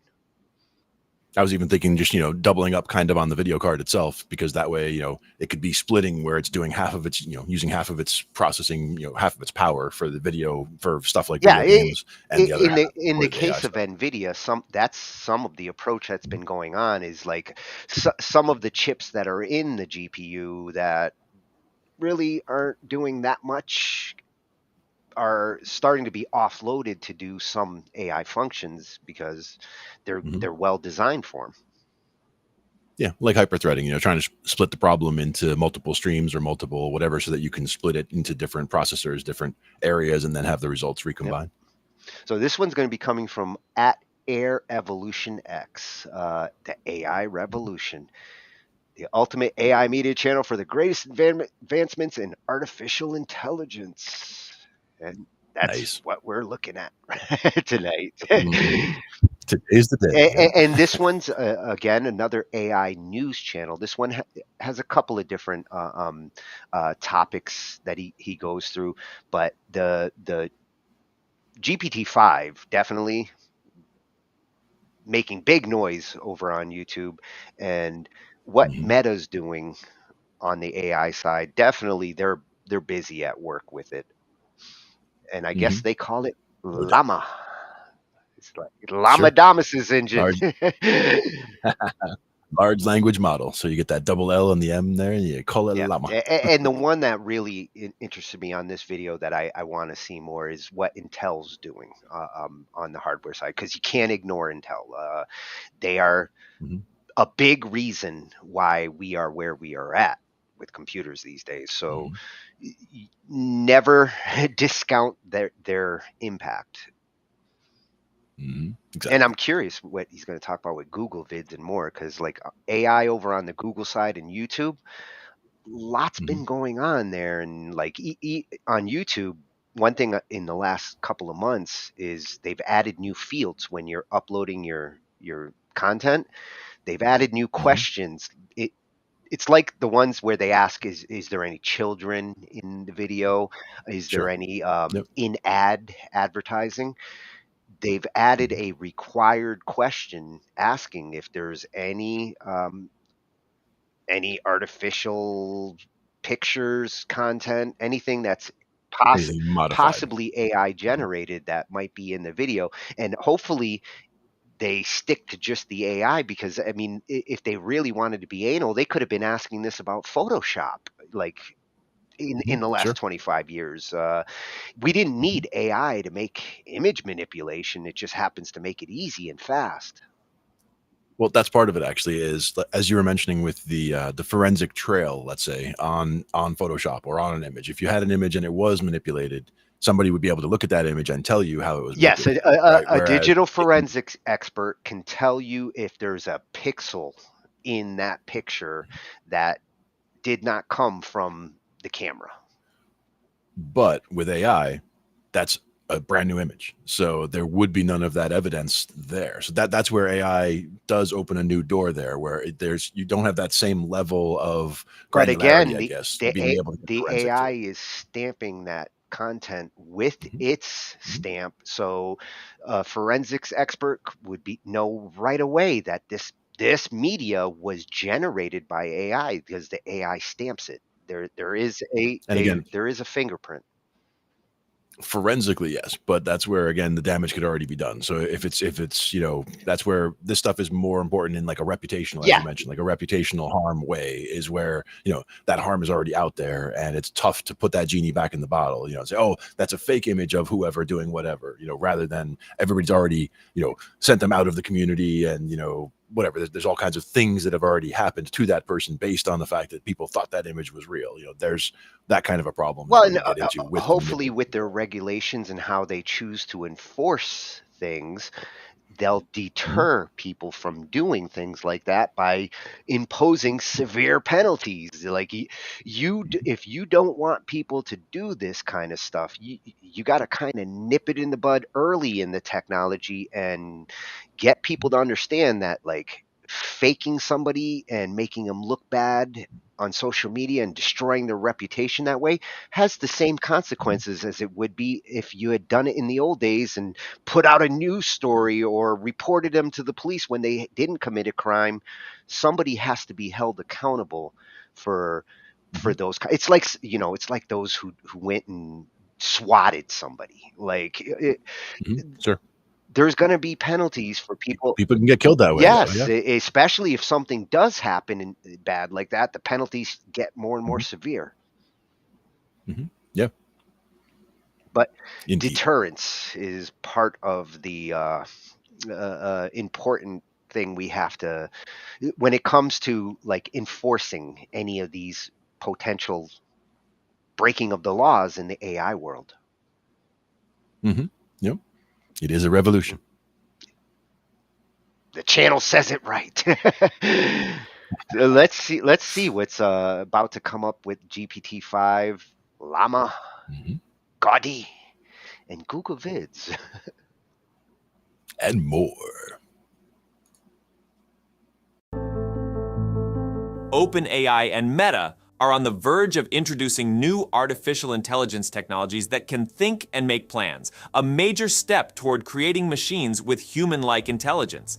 The people in charge at OpenAI and Meta have shared that they're getting their new AI systems ready to go. Meta is planning to introduce Llama 3 soon, and OpenAI, with support from Microsoft, says its new model, probably named GPT-5, is also on its way shortly. Joel Pineau from Meta and Brad Lightcap from OpenAI have both talked about their goals to not just make AI that can chat, but AI that can really think through problems, make plans, and remember things. Up until now, AI has been really good at doing quick one-time jobs, but it hasn't been great at handling more complicated tasks or thinking in a broad way, but that's starting to change with these new updates. There's a big race in the tech world to make AI that can do a lot of different things very well, including writing text, making pictures, coding, or creating videos that look like they were made by a person. And with every new development, it seems like this kind of super smart AI is getting closer to reality. Having AI that can reason and plan is a key step toward making AI that's as smart as a human. This means that soon, chatbots or digital helpers might be able to handle a bunch of tasks that are connected or think ahead about what might happen because of something they do. At a tech event in London, Jan LeCun from Meta said that right now, AI doesn't really think ahead or plan out its words carefully, which is why it sometimes makes silly mistakes. But they're working on giving AI the ability to look at different possible answers, figure out a plan of action, and understand the outcomes of what it decides to do. LeCun talked about making AI agents that could do things like plan a whole trip for you from your office to a different city, including getting you to the airport. And Meta has big plans to put their new AI into apps like WhatsApp and into smart glasses they've made with Ray-Ban. OpenAI's Brad Lightcap also hinted that there's more news coming about GPT-5 and that they're looking to make AI that can handle longer and more complex tasks by getting better at thinking things through. At the same event, Chris Cox from Meta mentioned how the cameras in their smart glasses could help you fix things like a broken coffee machine by using AI to tell you what to do. In the end, LeCun thinks that we'll be talking to these AI helpers all the time, and that they'll play a big role in our digital lives. At the same time, Intel is stepping up its game in the AI hardware arena, claiming its new technology is significantly ahead of NVIDIA, a major player in the field. The head of Intel announced their goal to become the second biggest AI systems producer in the world by the end of this decade. Intel introduced its Gaudi 3 AI accelerator at a big event called Intel Vision 2024, held in Phoenix. This new tech is designed to be a powerhouse for training the kind of AI models that make things like ChatGPT possible. Compared to what came before it, the Gaudi 2, this new version has a lot more computing power, can handle more data at once, and can connect to networks faster. This means it can help improve how fast and efficiently AI models can learn and make decisions, even for AIs that work with both words and pictures or sounds. The big news is that Intel's Gaudi 3 is expected to be 50% faster at teaching these smart AI models than NVIDIA's top $40,000 chip, and it can make decisions 30% faster than another one of NVIDIA's chips. Intel is also keeping an eye on NVIDIA's latest chip to see how it compares. Intel's CEO, Pat Gelsinger, made a big statement about how important innovation and AI are becoming for every kind of business, and how Intel's new tech is meant to help bring AI to all sorts of places, from personal computers to big data centers. One of the perks of the Gaudi 3 is that it doesn't need as many units to work with big AI models, which could make things cheaper for companies running large data centers. Intel has also been in the news for getting a big chunk of government money to help expand its chip-making operations in the US, with plans to create a huge site for making AI chips in Ohio. Gelsinger talked about this ambition at the Intel Vision event, emphasizing their commitment to growing in the AI field. Intel is trying to fill a gap in the market, especially at a time when there's a big demand for NVIDIA's chips. Gelsinger boasted about the positive feedback they've been getting for the Gaudi 3 from customers and partners. Some big names like Bosch, Landing AI, and Seeker are already using Intel's Gaudi technology, and soon more companies will be able to get their hands on it, as it's set to be released to manufacturers in the next few months and will become more widely available after that. In his conversations with the press, Gelsinger talked up Intel's plans for the future, including getting the Gaudi 3 rolling out soon, as well as another exciting chip they're working on. He was confident in Gaudi 3's superior performance and cost effectiveness compared to NVIDIA's offerings, although specific pricing wasn't discussed. Intel's approach to competing with NVIDIA isn't just about who has the best performance. It's also about cost, how easy it is to get the technology, and how it helps businesses access and use data. According to Christoph Schell, Intel's chief commercial officer, Intel checks all these boxes, positioning itself well ahead of NVIDIA in the race. All right, now Google is spicing up its workspace business tools with some smart AI features, adding cool new abilities to what you already get, and also introducing some extra services. Google plans to enrich existing workspace accounts with new capabilities and introduce paid add-ons for an extra $10 per user per month. In addition, Google Meet, the video conferencing app, is set to receive its own add-on. This will include features such as auto-translation and an automatic note-taking service, enabling participants to fully engage in conversations without the distraction of taking notes. Announced at a recent Google Cloud event, these updates are part of Google's push to stay at the forefront of business software technology. With Google's business software being among the most widely used in workplaces worldwide, these enhancements are likely to be well received. One of the standout new tools is Google Vids, a video editing app joining the Google Workspace lineup. Google Vids aims to simplify video creation and editing for businesses, covering everything from product pitches to social media content, and even workplace safety training videos. This tool promises seamless integration with other workspace apps like Docs and Slides, offering features like storyboard generation and the use of stock footage to create a customizable first draft. Slated for release in June 2024, Google Vids will be available within Workspace without requiring a paid add-on. Google is also introducing a new AI security add-on for Workspace subscriptions, priced at $10 per user per month. This enhanced security feature is designed to significantly improve Gmail's spam detection capabilities, processing a vast amount of user-reported spam each day. Additionally, it will offer tools to help IT teams automatically manage sensitive files on Google Drive, promising better protection and management of business data. The integration of AI doesn't stop with Workspace. Google Meet and Chat are also getting an AI boost. The Gemini-powered AI meetings and messaging add-on, also costing $10 per user per month, will be available for most Workspace plans. It features a Take Notes for Me option for automatic note-taking during meetings, as well as a Translate for Me function capable of translating 69 different languages, addressing the common challenge of language barriers in global business environments. These AI-powered enhancements are expected to roll out to Google Chat as well in 2024, further solidifying Google's commitment to improving productivity and communication through AI technology. All right, don't forget to hit that subscribe button for more updates. Thanks for tuning in, and we'll catch you in the next one.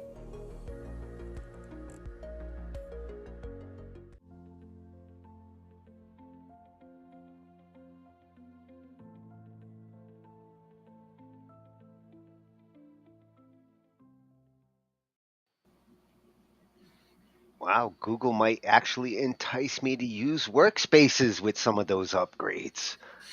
Nice. Yeah, and the real-time translation is something that I've been waiting for AI to get up to speed on, because that is something that is going to be huge to enable people to communicate more directly. Yeah, So, actually, when they the mentioned it, universal translator. Mhm. when they mentioned it, Zoom just added that feature in the last couple of updates, and Ange has been testing it. She actually did a test last night and tried to like translate us into a couple of languages. It's still a little clunky on the Zoom side, Exactly. but I am I'm glad very to see it being tried.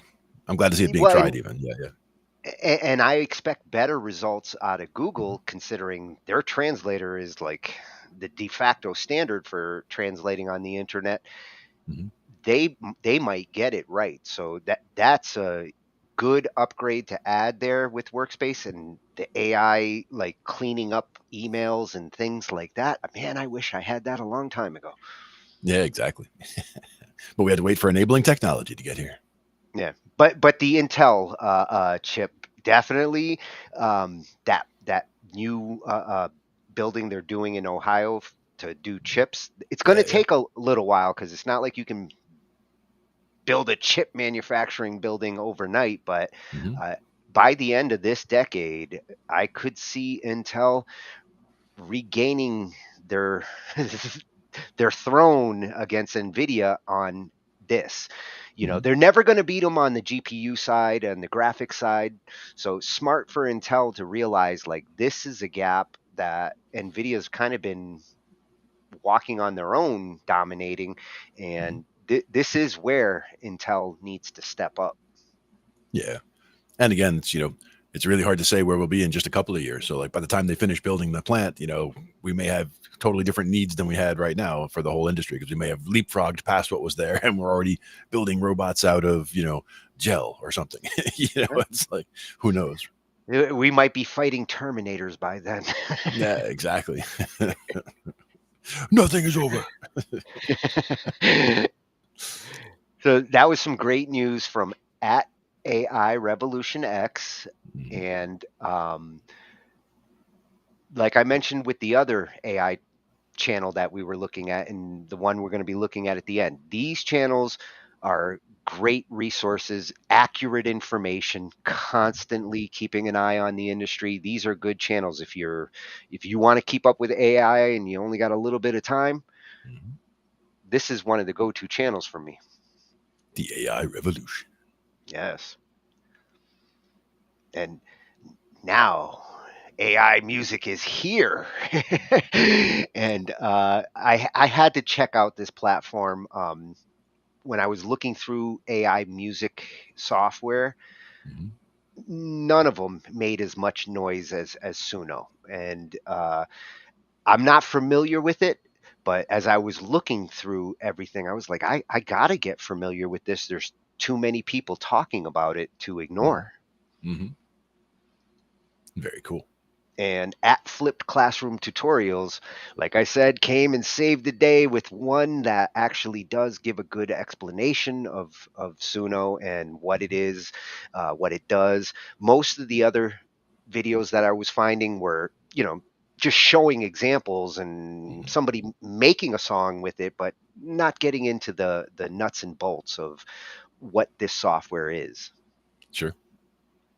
Very cool. So at Flip Classroom Tutorials, making educational technology easy for you. You go, boy. That's part of our mission too.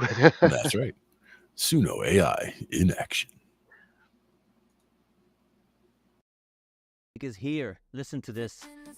Turning the classroom around it, bringing innovation. They never back down with their harder videos. They're making it clear that learning can be fun, no need to fear. And Suno AI is one of the best. So let's dive onto the computer and have a look at how you can make your own AI-generated music. Here in my browser, I'm going to navigate to suno.com. Now, the first thing you'll want to do is have a look at the website and explore some of the music that is available on their website. So for example, here you can see some of the trending songs. I'm going to scroll down. One example is the cat song. Let's have a look at it.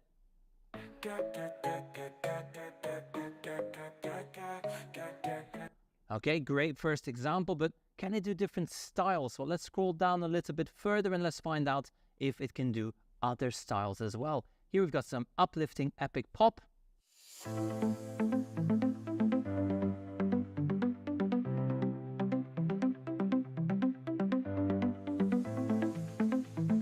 Okay, maybe we are looking for something a little bit more deeper. Let's have some lo-fi Japanese funk.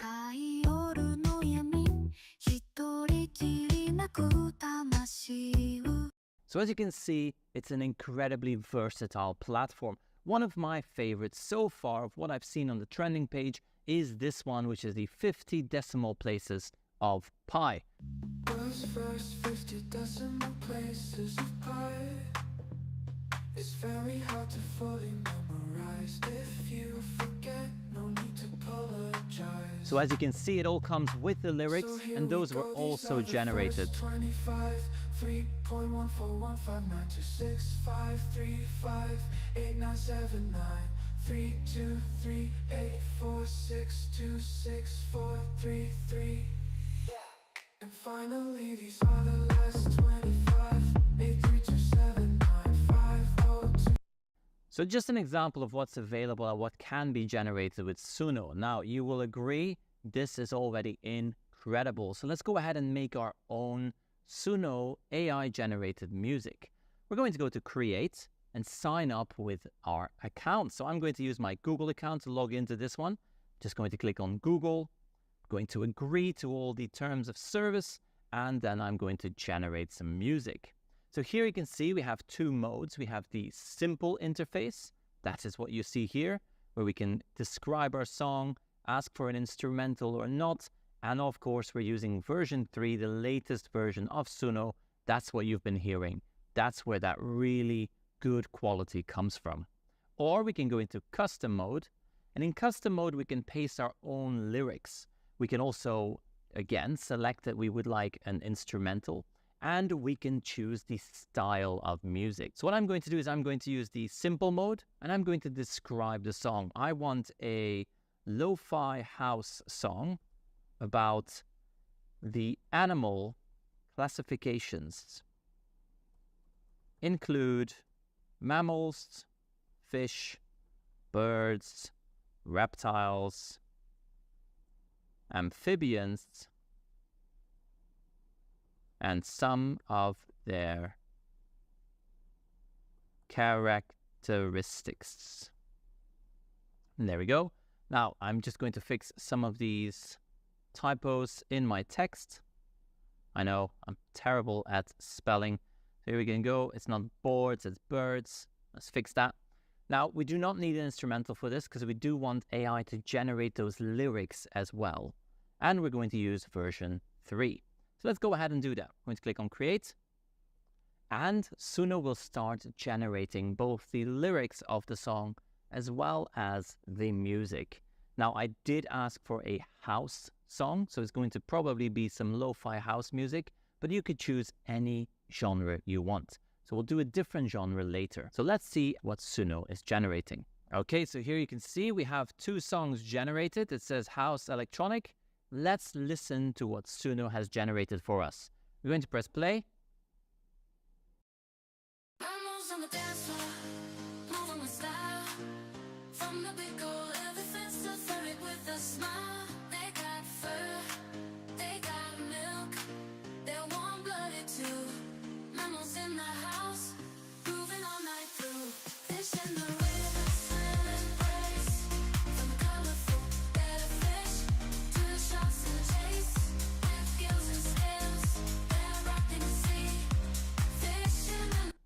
Great first song. Let's listen to the second generated song. Mammals on the dance floor, moving with style from the big old fence to the fairy smile. They got fur, they got milk, they're warm blooded too.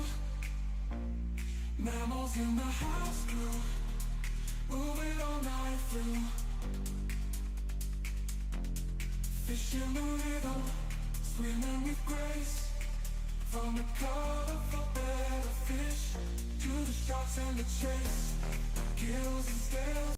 Okay, so let's say that we now want to use this in one of our creative projects or in class. Well, what we can do now is here on these three dots, we can either reuse this prompt, rename the song, or download it. Here you can download the audio track or a video track. I'm going to download the audio.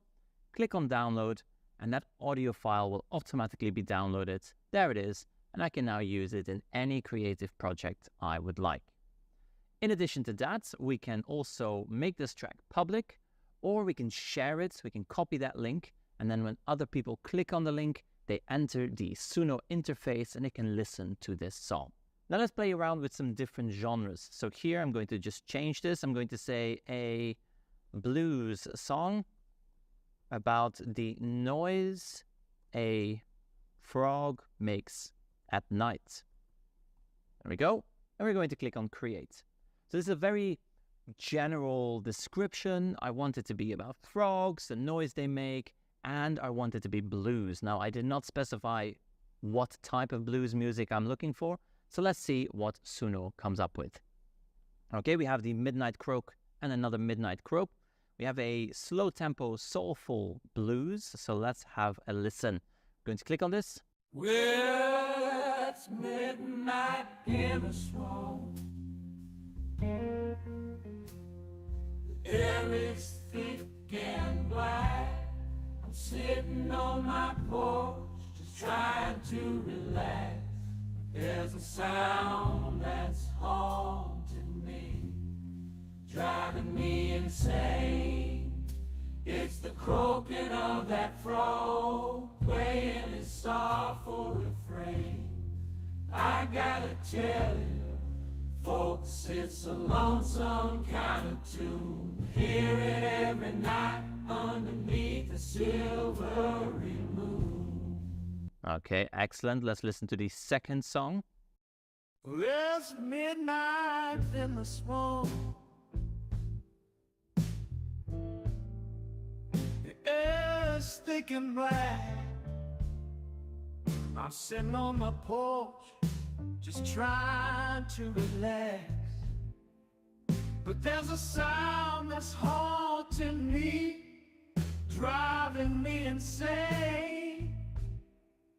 It's the croaking of that frog playing his song refrain. I gotta tell you, folks, it's a lonesome kind of tune. Brilliant. Now let's say that I want to turn this into a full song. Well, you can do that as well. Now you will need credits for this. Now we're going to click on the song. This opens up the song page. You can see the song page has the lyrics, it has everything, but it stops here at the end. Now, if I wanted to extend this song, I could do that. I can click on the three dots here, and what I can do is I can click on extend, which will then extend this song. And that's Suno AI, an amazing generative AI platform to create music that you can then use in all your projects. I hope you found this helpful. If you did, make sure to subscribe to the channel. I also want to say a quick thank you to all the channel members. Thank you for making the creation of this content possible. You are helping us create new content each and every week. Now, if you would like to become a channel member as well, you can scroll down and find that join button at the bottom. In the meantime, thank you for watching, and I will see you in the next one.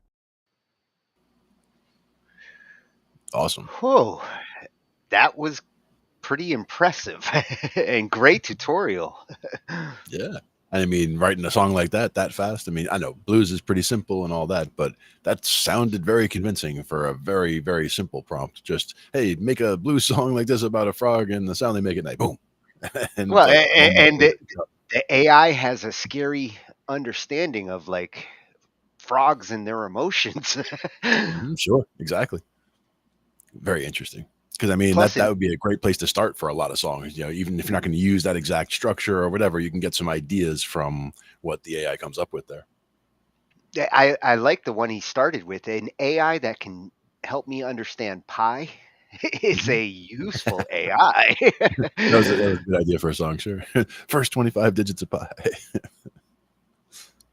Nice. But that I can see now why that's one of the favorites out there, especially for the musicians who, or for content creators that are looking for, song generation that's specific to something that they might be looking for in their video.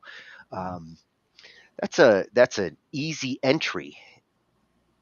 Yeah, like you said, somebody, if they are not an instrumentalist, or even they're not a singer, or they're just not musical, but what they wish they were, but they see themselves, they can describe what they want to hear. The better you can describe it, the better you are with whispering, talking to the AI, the better results you can get from it. And so somebody who has literally no musical experience at all could make something very good just by describing it clearly enough to an AI like that. Yeah, or could get what they're looking for without having to describe it to a musician, convince them to go make it. Exactly. And that fast. And if you didn't like that one, you just make another one just as fast. And say, yeah, I like that one even better. Like that first blues song, that was a little slow for my taste, but still very impressive. But then that second one, I was like, oh, now we're talking. Well, and the thing that I liked the most about that, what I'd mentioned earlier, was the way it approached the lyrics, the chorus, the verses.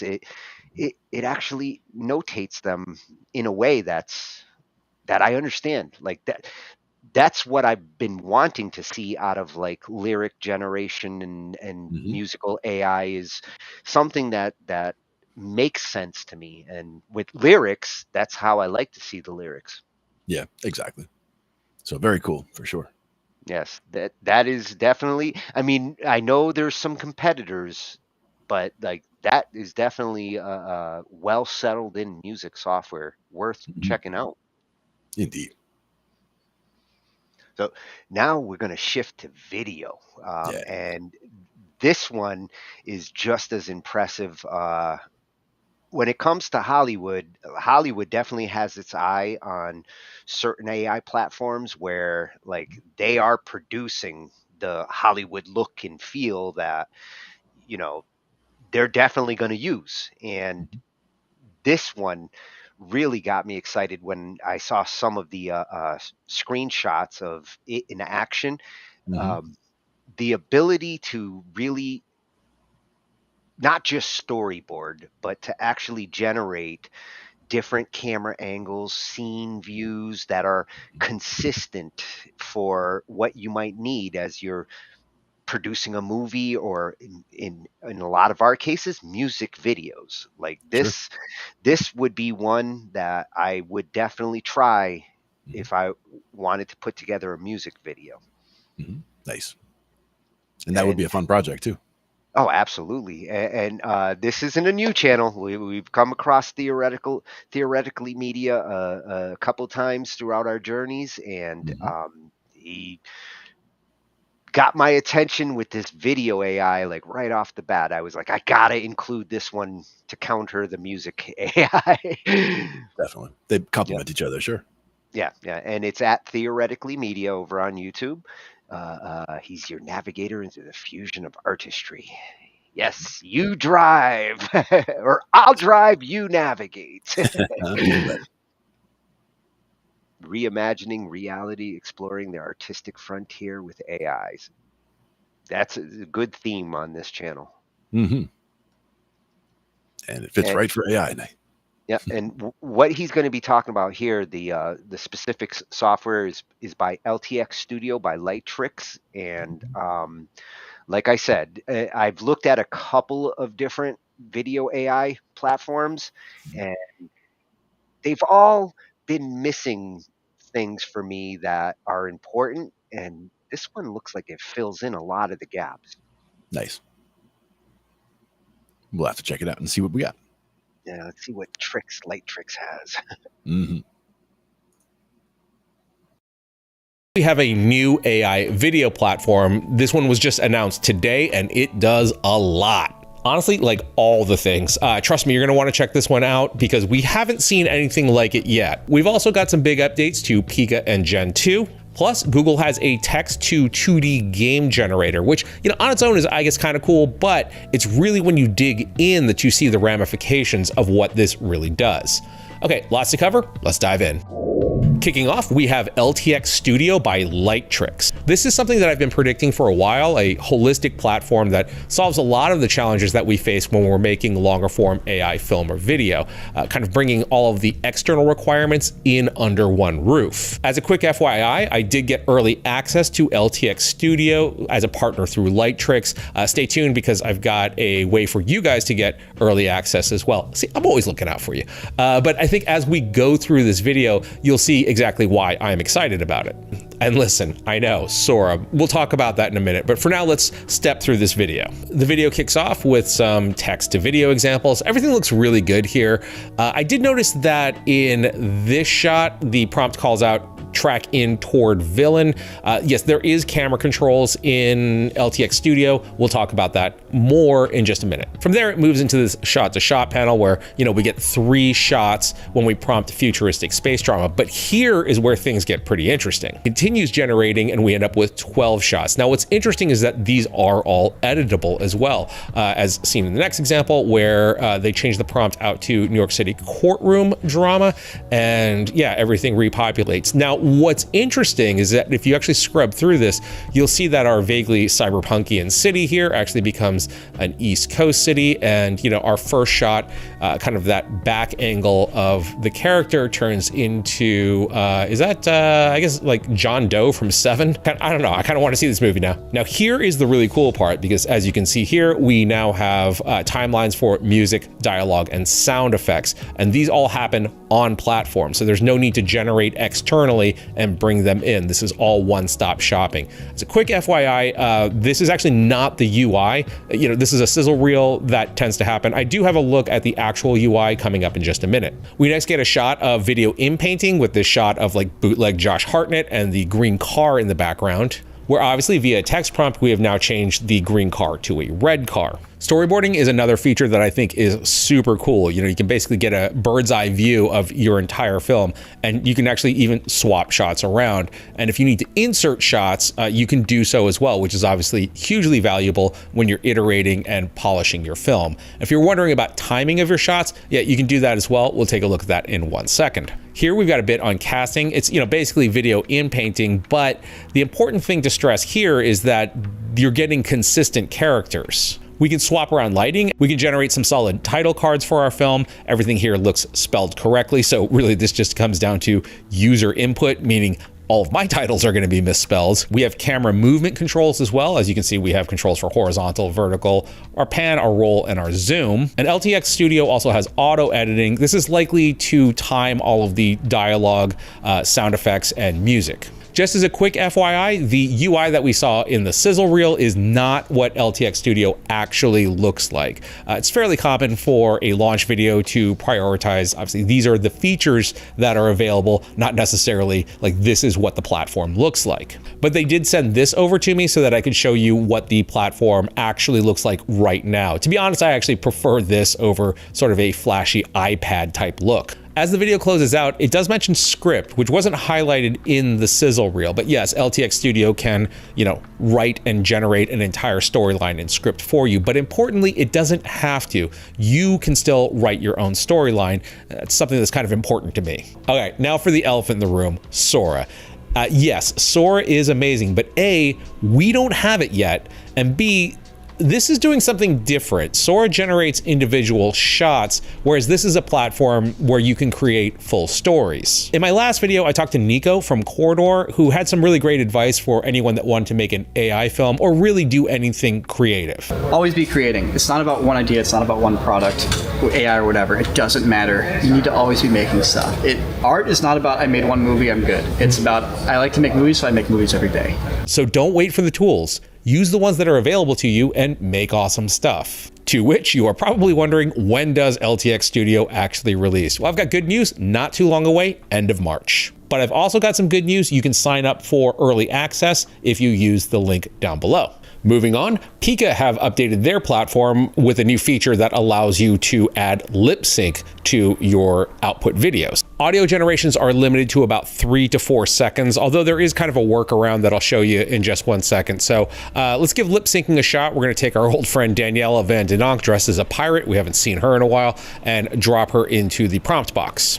From here, you can just hit this lip sync button, and that will provide you with a number of different drop-down voices that you can try out. So we're gonna try out Demi. We type in some text, and before you know it, we got Daniela speaking. Please stop using me in your videos. It's getting silly. In general, I kind of find the AI voices to be, well, very AI voice sounding, but luckily you can actually add in your own MP3 files as well, and it will lip sync to that. So let's give that a shot. So taking some audio of the real Daniela Van Den Donk and popping it in.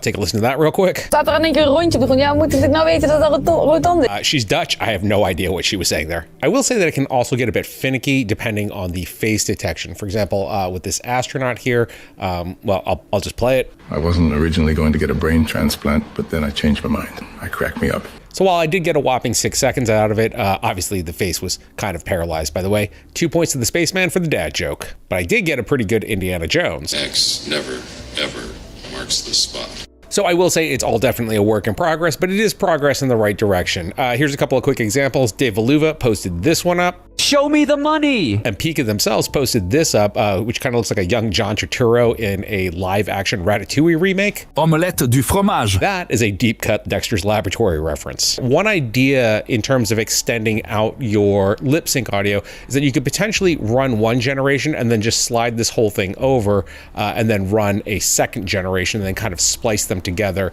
in some editing software afterwards. Not gonna lie, might be a bit of a pain, but it is a potential workaround, at least for now. All in all, keep up the great work, Pika. Moving on, not to be outdone, Runway have introduced a new quality of life feature to their motion brush. Mostly what this allows for is to auto-select certain areas of your image so that you can have control over them. It is definitely a quality of life thing. It just makes things a lot faster. You can always erase sections as well. This is all demonstrated by Rich Klein AI. Now, as soon as I saw that, I figured that this would make a pretty good excuse to try out the dolly zoom shot from Jaws, the Zolly shot, if you will. Well, it was also used in Vertigo. The way this effect was achieved in camera is that the camera itself would dolly in on Roy Scheider, while at the same time they would be zooming out on the lens. So it creates that sort of weird parallaxing Vertigo-ish effect. So taking a screenshot and bringing it into the motion brush module, as you can see, we can just sort of, grab selections and just click, and those sections are now part of our brush one. From there, I just took brush one and cranked the proximity up. Meanwhile, I just selected the entire background and cranked the proximity in the opposite direction.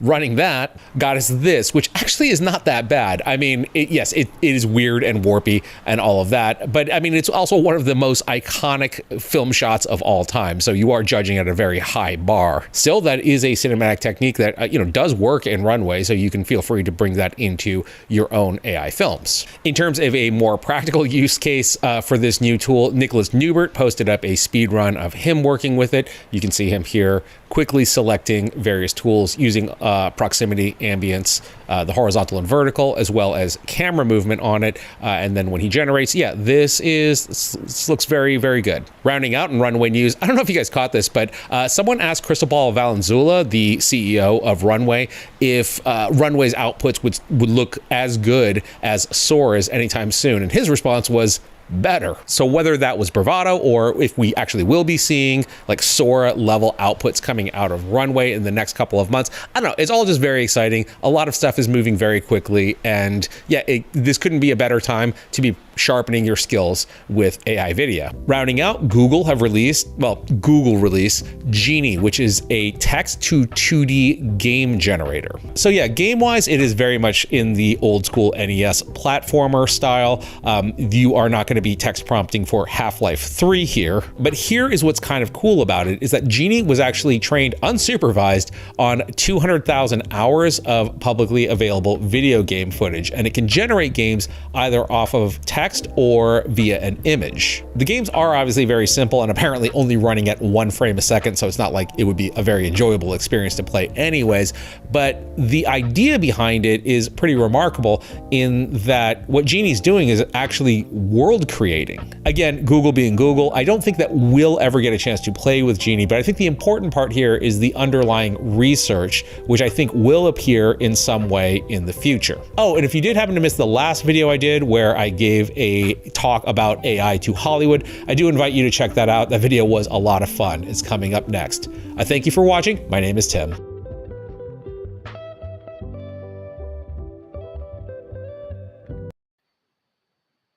Oh, Tim rocks with the teasers. I want to try every one of those. Me, I'm all in on the video game one. That's where I'm starting. Yeah. Make a super Ange world.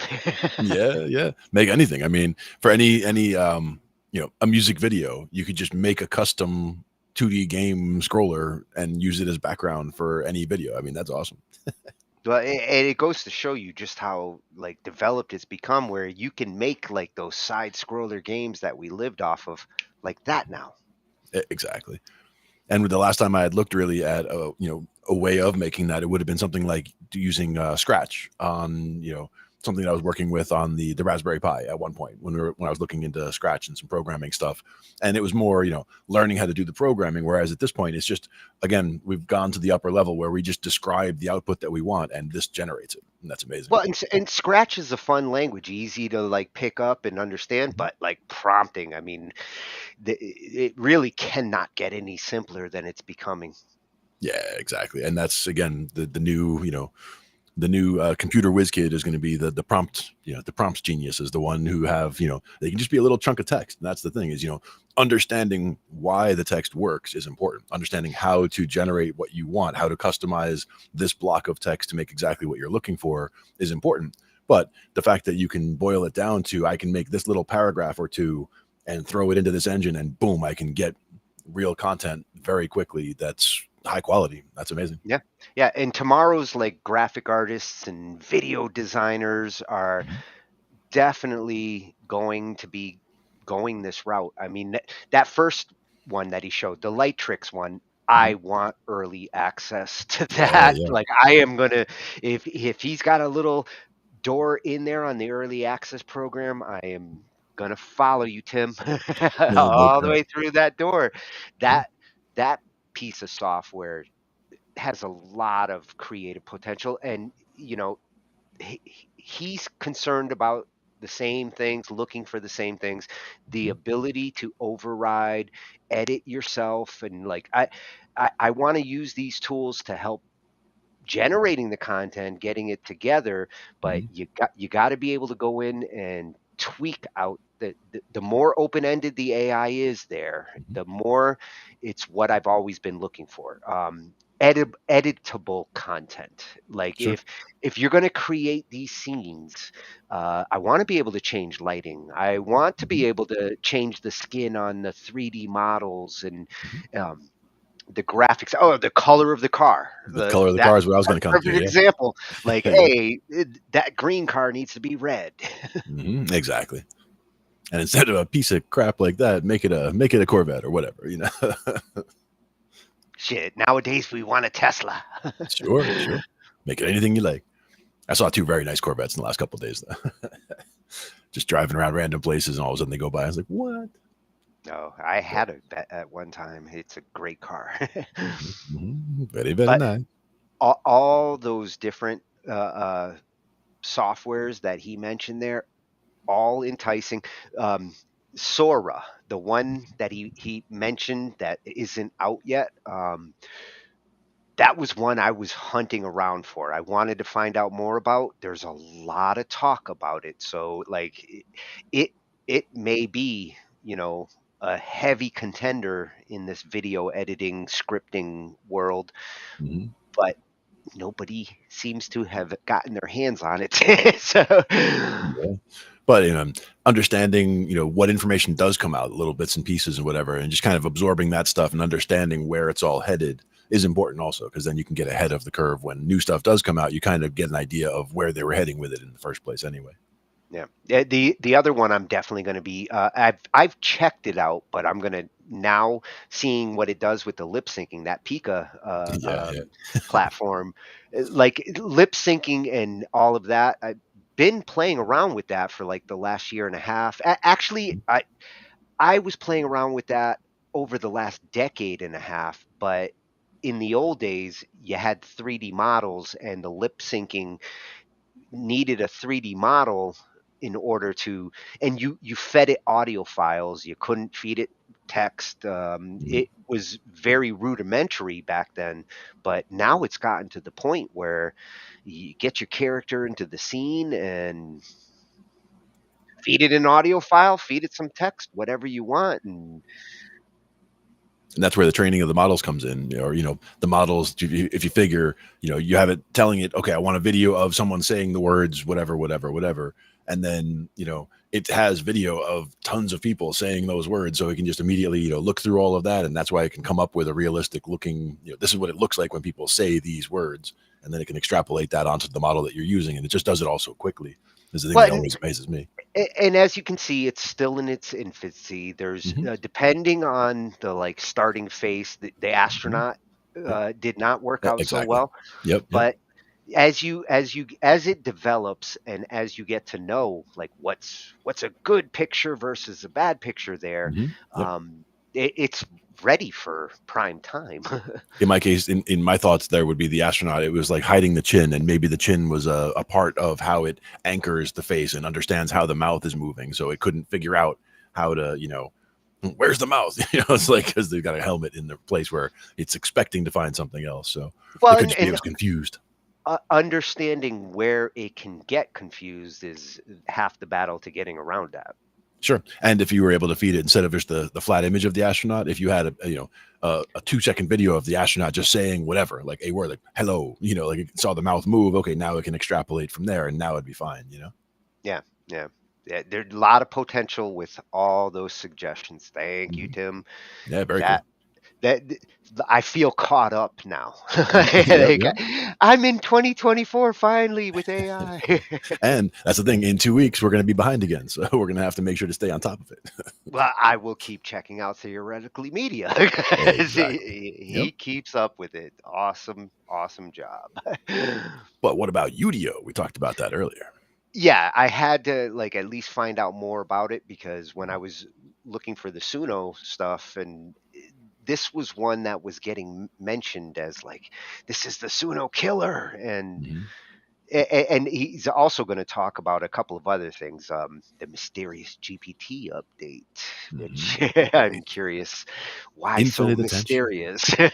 And infinite attention. Yeah, that's another one that I was like, I need some explanation. So go figure. The channel's name is AI Explained. Nice. Infinite attention reminds me of the one that was talking about the token size, where they're up to like 1 billion tokens in some of these models, and it's like basically able to use the entire internet as a token, like feed that as the data source, and it's like, wow, that's a lot of attention. Render me. Yeah. So this one comes from at AI Explained -official, so it's official, folks. And you got Udio right next to Sora right there. Boom, boom. Oh, and he's covering the biggest news of the century. So, like, hey, we're in the 21st century. We need a newsman. Indeed. The arrival of smarter than human AI. So he really is focused on this. And actually, looking at the videos, yeah, he is looking at the intelligence side of AI. See, I love these curious YouTube channels where they ask the same things I do. Yep. Curious minds.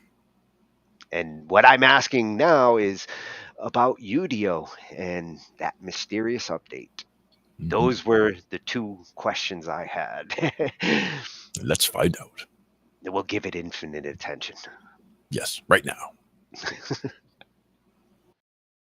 strange 48 hours in the world of AI, with releases like Udio that have reminded millions of people what AI is capable of, and models that can pay you infinite attention. But we also got befuddling updates from OpenAI that suggest that not all is smooth sailing. I'll start, of course, with the new model on Udio.com and how musicians are reacting. Then cover the perplexing manner of the release of GPT-4 Turbo with Vision, and touch on a fascinating new infinite context paper from Google. But now let's hear 3 20-second extracts from Udio to give you an inkling, if you haven't heard it already, of what it's capable of. Here's June, the Broadway musical.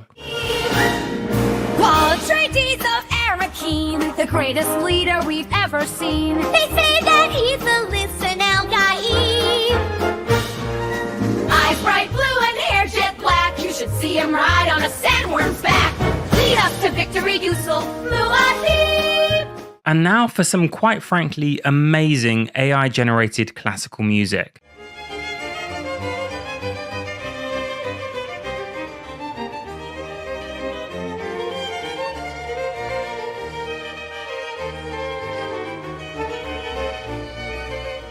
And next, something I'm going to bleep a little bit, but represents the reaction of Uncharted Labs, who are behind Udio, to their servers going down.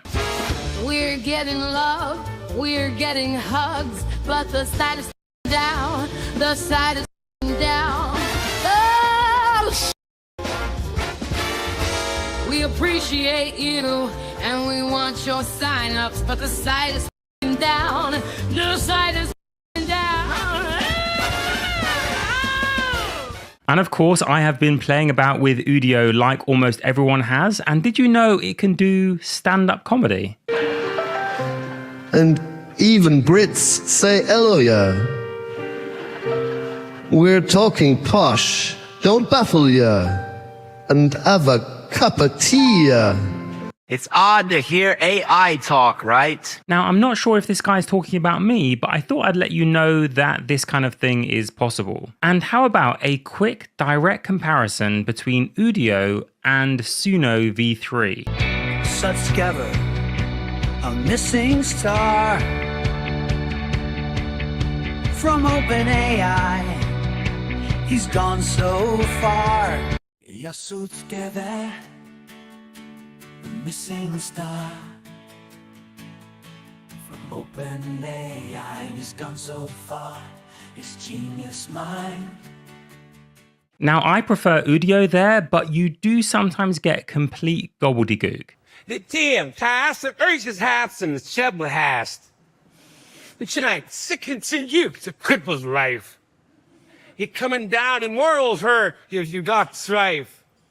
Now, will.i.am calls Udio the best tech on earth, and Uncharted Labs, which is the company behind Udio, he says, is really aiming to be an ally for creatives and artists. Now, it should of course be noted that will.i.am is an investor in Udio, but again, they repeat that Udio is about building AI tools to enable the next generation of music creators. Now, of course, everyone has their own opinion, but let's now get a taste of the reaction from some musicians. One says it's pretty scary thinking what is going to exist a year or two from now, and what it means for musicians, listeners, and the industry as a whole. The top comment says, I would buy a band t-shirt, but never buy a shirt for an AI, which makes sense. But here are 2 more common reactions. I'm a music professional, producer/composer. This is highly advanced, and I thought this stuff was years away. And one more, I've already gone full circle with it, past the confusion and devastation, and now I'm just curious what Gregorian chant would sound like with, I can't even pronounce that, and blast beats. So definitely a mixed reaction from musicians. Personally, I don't think it's too much of an exaggeration to call this the ChatGPT moment for music generation. Suno often has a slight tinniness that gives it away for those not following AI. But with Udio, I think you could convince many people that they're listening to human music. Just like ChatGPT felt like human text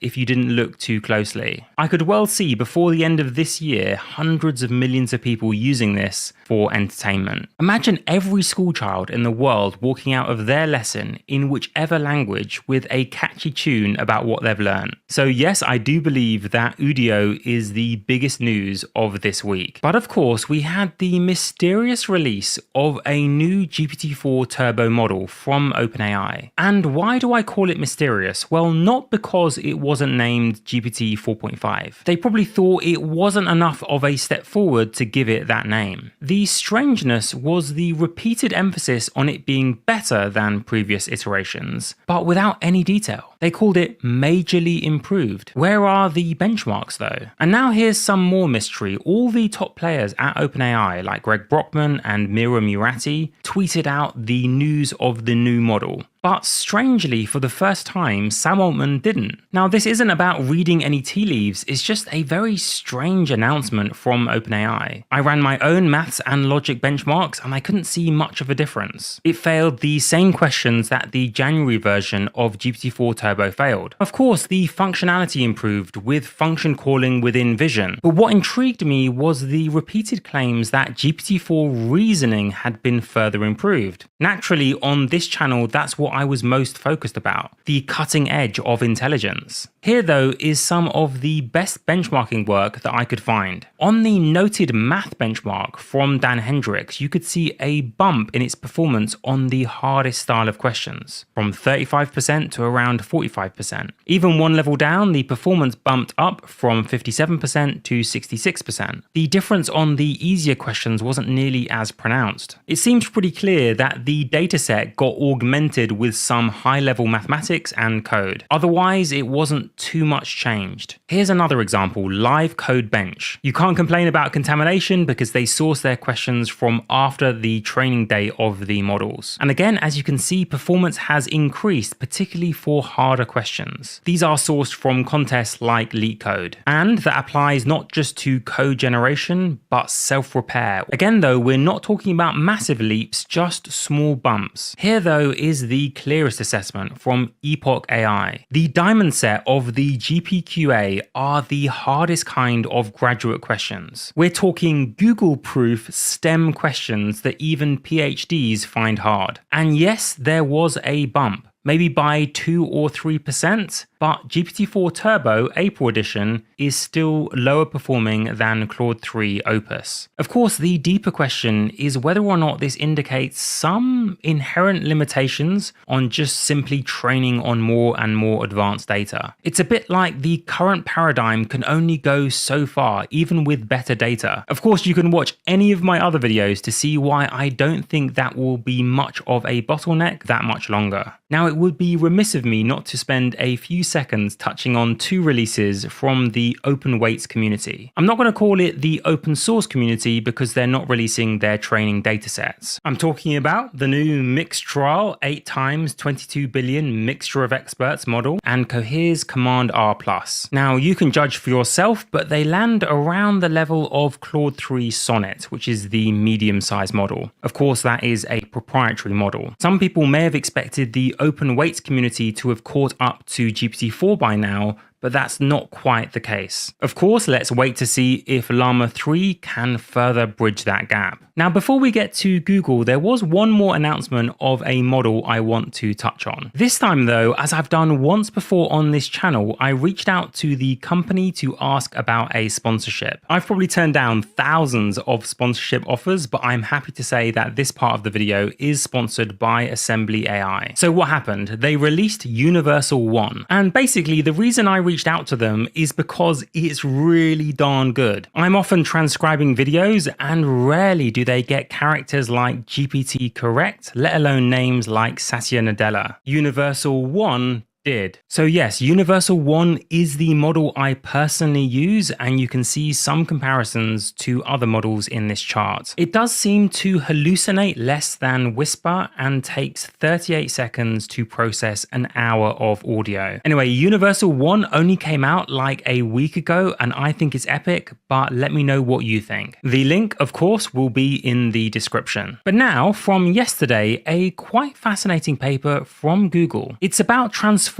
models that could have infinite context. Not 1 million or 10 million, but infinite. I must say, unusually for this channel, I haven't had a chance to finish the paper before talking about it, but I wanted to include it in this video for a reason. Of course, the prospect of feeding in entire libraries is fascinating, but my theory is that this approach might be behind Gemini 1.5's long context ability. If you remember, Gemini 1.5, whose API is now widely available, was able to process up to at least 10 million tokens. Notice the phrase at least there. If you're not familiar with tokens, think 10 million tokens as being around 8 million words. And if that's a daunting number, think 8 entire sets of Harry Potter novels. Now, on the day that Gemini 1.5 came out, I called it the biggest development of that day, despite it being the same day that Sora came out. I would still stick to that to this day. Gemini 1.5 could find metaphorical needles in videos 3 hours long or audio 22 hours long. And the performance just kept improving up to and beyond 10 million tokens. But back to yesterday's paper, why do I think there's any link? Now, one hint is that one of the authors, Manal Faruqi, and sorry if I'm mispronouncing your name, was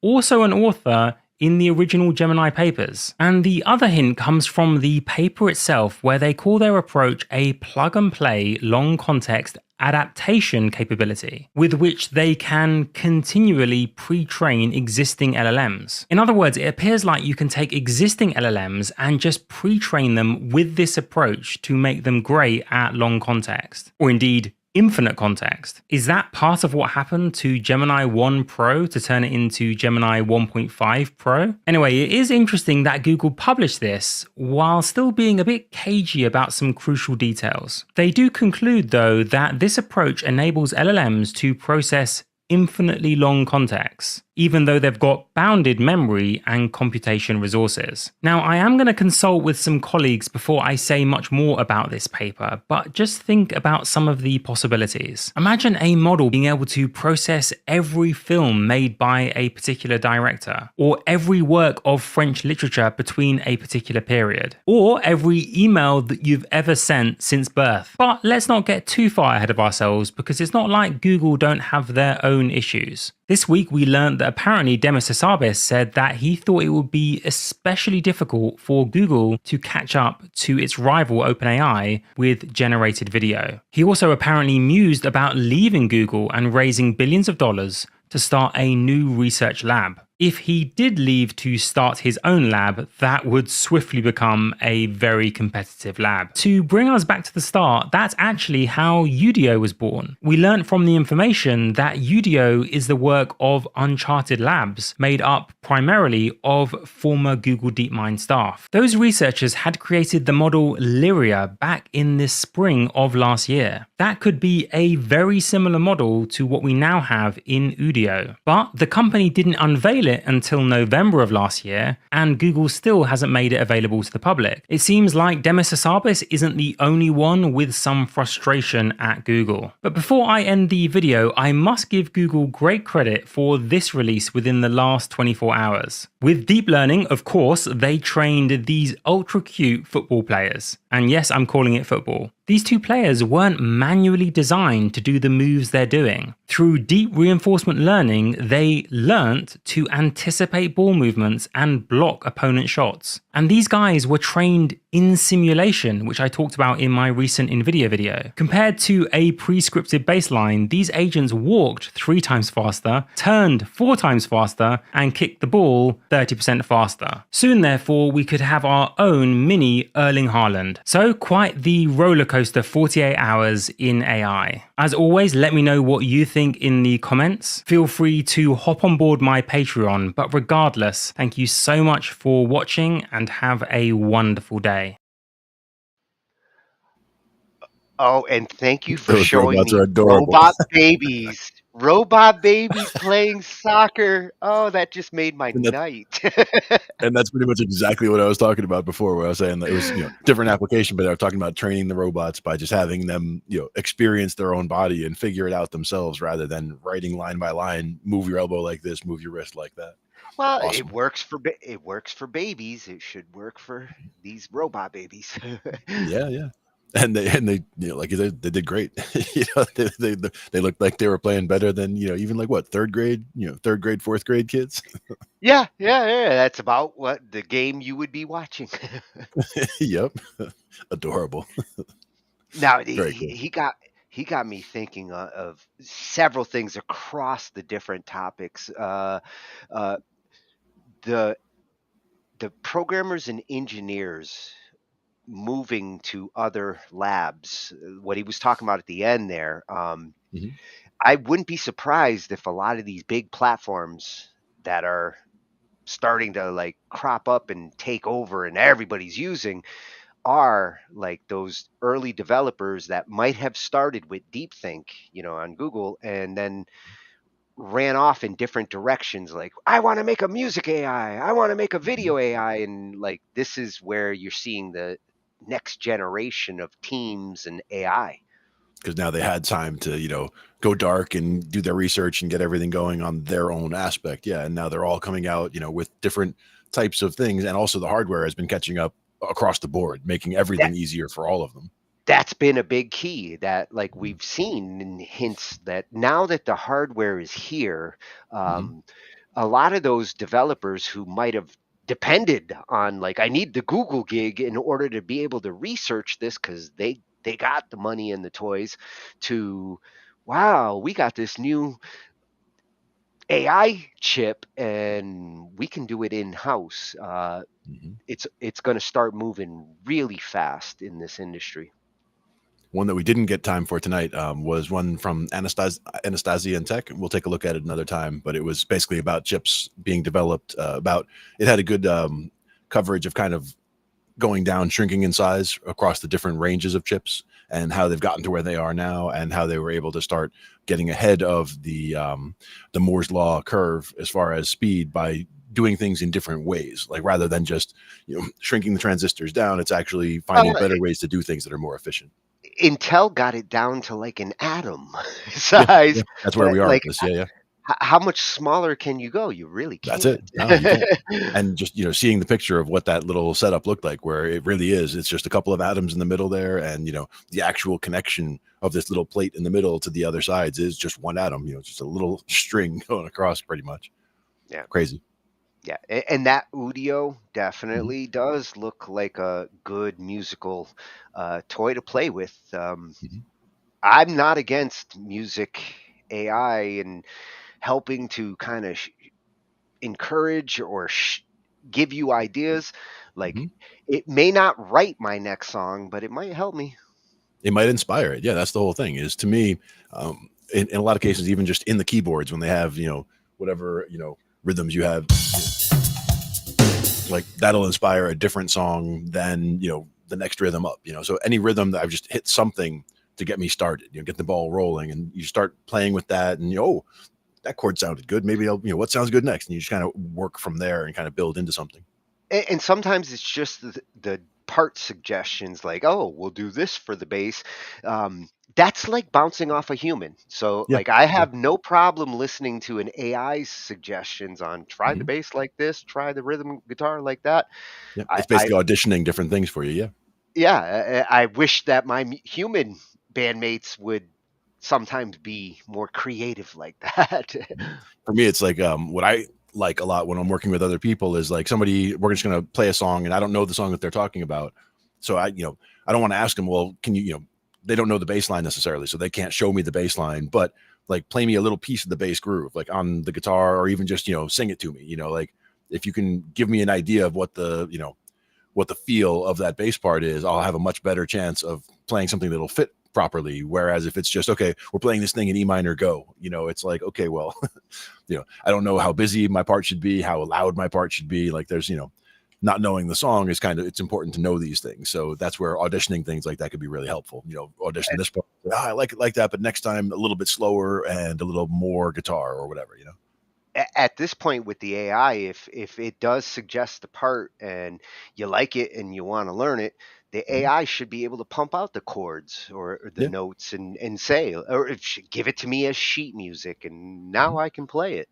But that's the thing is for me, like lately, the sheet music would be less useful to me. Like I have, piles of sheet music, But if I wanted to learn a song, I would just listen to the song, because to me, like, I learn by ear immediately. Whereas, with something like a sheet music, I would be struggling with it to try to, translate. It's like, translating Sanskrit for me. It would be like, trying to figure out what the song is supposed to be. Where if I hear it, I can just reproduce it because I know what it sounds like now. I know the timing, I know the feel, I know, the structure. Oh, we came around again. That's the verse. Okay, I feel that coming. And then, oh, we're going to this other part. Okay, that's going to be the B part. Understanding how song structure goes together like that is important. Being able to pick it up very quickly, and then, understand that, okay, I just heard like a 1 and then a 4 and then a 2 and then a 5. Like, so, okay, we're in a 4-chord structure. Next time it comes around, I'm already on it. And somebody's like, how did you learn the song so fast? It's like, well, I heard it coming around, and here comes the 1. So here it comes. You're superhuman. Yeah, you just jump on board. I like to see a piano roll, or a virtual keyboard is my fastest way to actually, and like you, once I know where I am in the scale or the progression, then it's like, oh, that's what it is. Okay, I don't even need to look anymore. Yep, exactly. And that's where, again, like, hearing it, that kind of puts it all together for me. And I guess it comes back to when I was learning piano as a kid. I'd have a new piece that I'm working on, so I've seen it on paper, but I've never heard it. So I'm starting to struggle with it and figure out, okay, that's an E. Okay, that one's a C. Figuring out note by note, like, what I'm looking at, trying to piece it together. But then, my dad could come home and look at it, and he's never seen the piece either. But just looking at it, he can just immediately interpret what it's supposed to be, play it the way it's supposed to be. And I hear it, and I'm like, that's what that's supposed to sound like. So it's like, now then I'm able to reproduce it much more easily, because now I have that target in mind. Whereas I wasn't able to turn it from reading something on the paper into what it should sound like in my head. But having heard it, now it's easier to match that to, okay, this part is the da-da-da. I can see where those quick notes are on the sheet music and anchor that there, Yeah, it's a lot easier to understand those visuals when I actually can hear it at the same time. Exactly. And that's why when if somebody's trying to tell me, okay, we're going to play a song in a minute, and if they just say, like, okay, it's in A, and then it goes to G, and then there's going to be a D, and then it's going to be an E, and then, like, if they just start reading me a list of letters, by the time you've gotten 3-4 letters in, it's like, that doesn't really help me. But if you just tell me, give me enough time to get through those letters. Okay, hit the chord, hit the that's next what I want to chord, hear. hit the That's next what I want to chord. hear. Yeah. I don't even need the names. Like, I just want to hear what it sounds like, and then I'll find it on the neck and be like, okay, this one, then that one, then this one, then this one. And to me, I'll be thinking about it. Okay, that's a 2-6-1-5 in the key of B, let's say. And, like, once I thought about it like that, that's just a small piece of information that has now told me the whole, structure of that part of the song. So, like, that's the A part, and that's, these 4 chords starting on the B. We could play it in A instead, and now I don't have to retranslate all those letters you told me before. I just know it's still a 2-6-1-5, but now it's in the key of A instead of the key of B. That's why I like to think of it that way. So it translates more easily.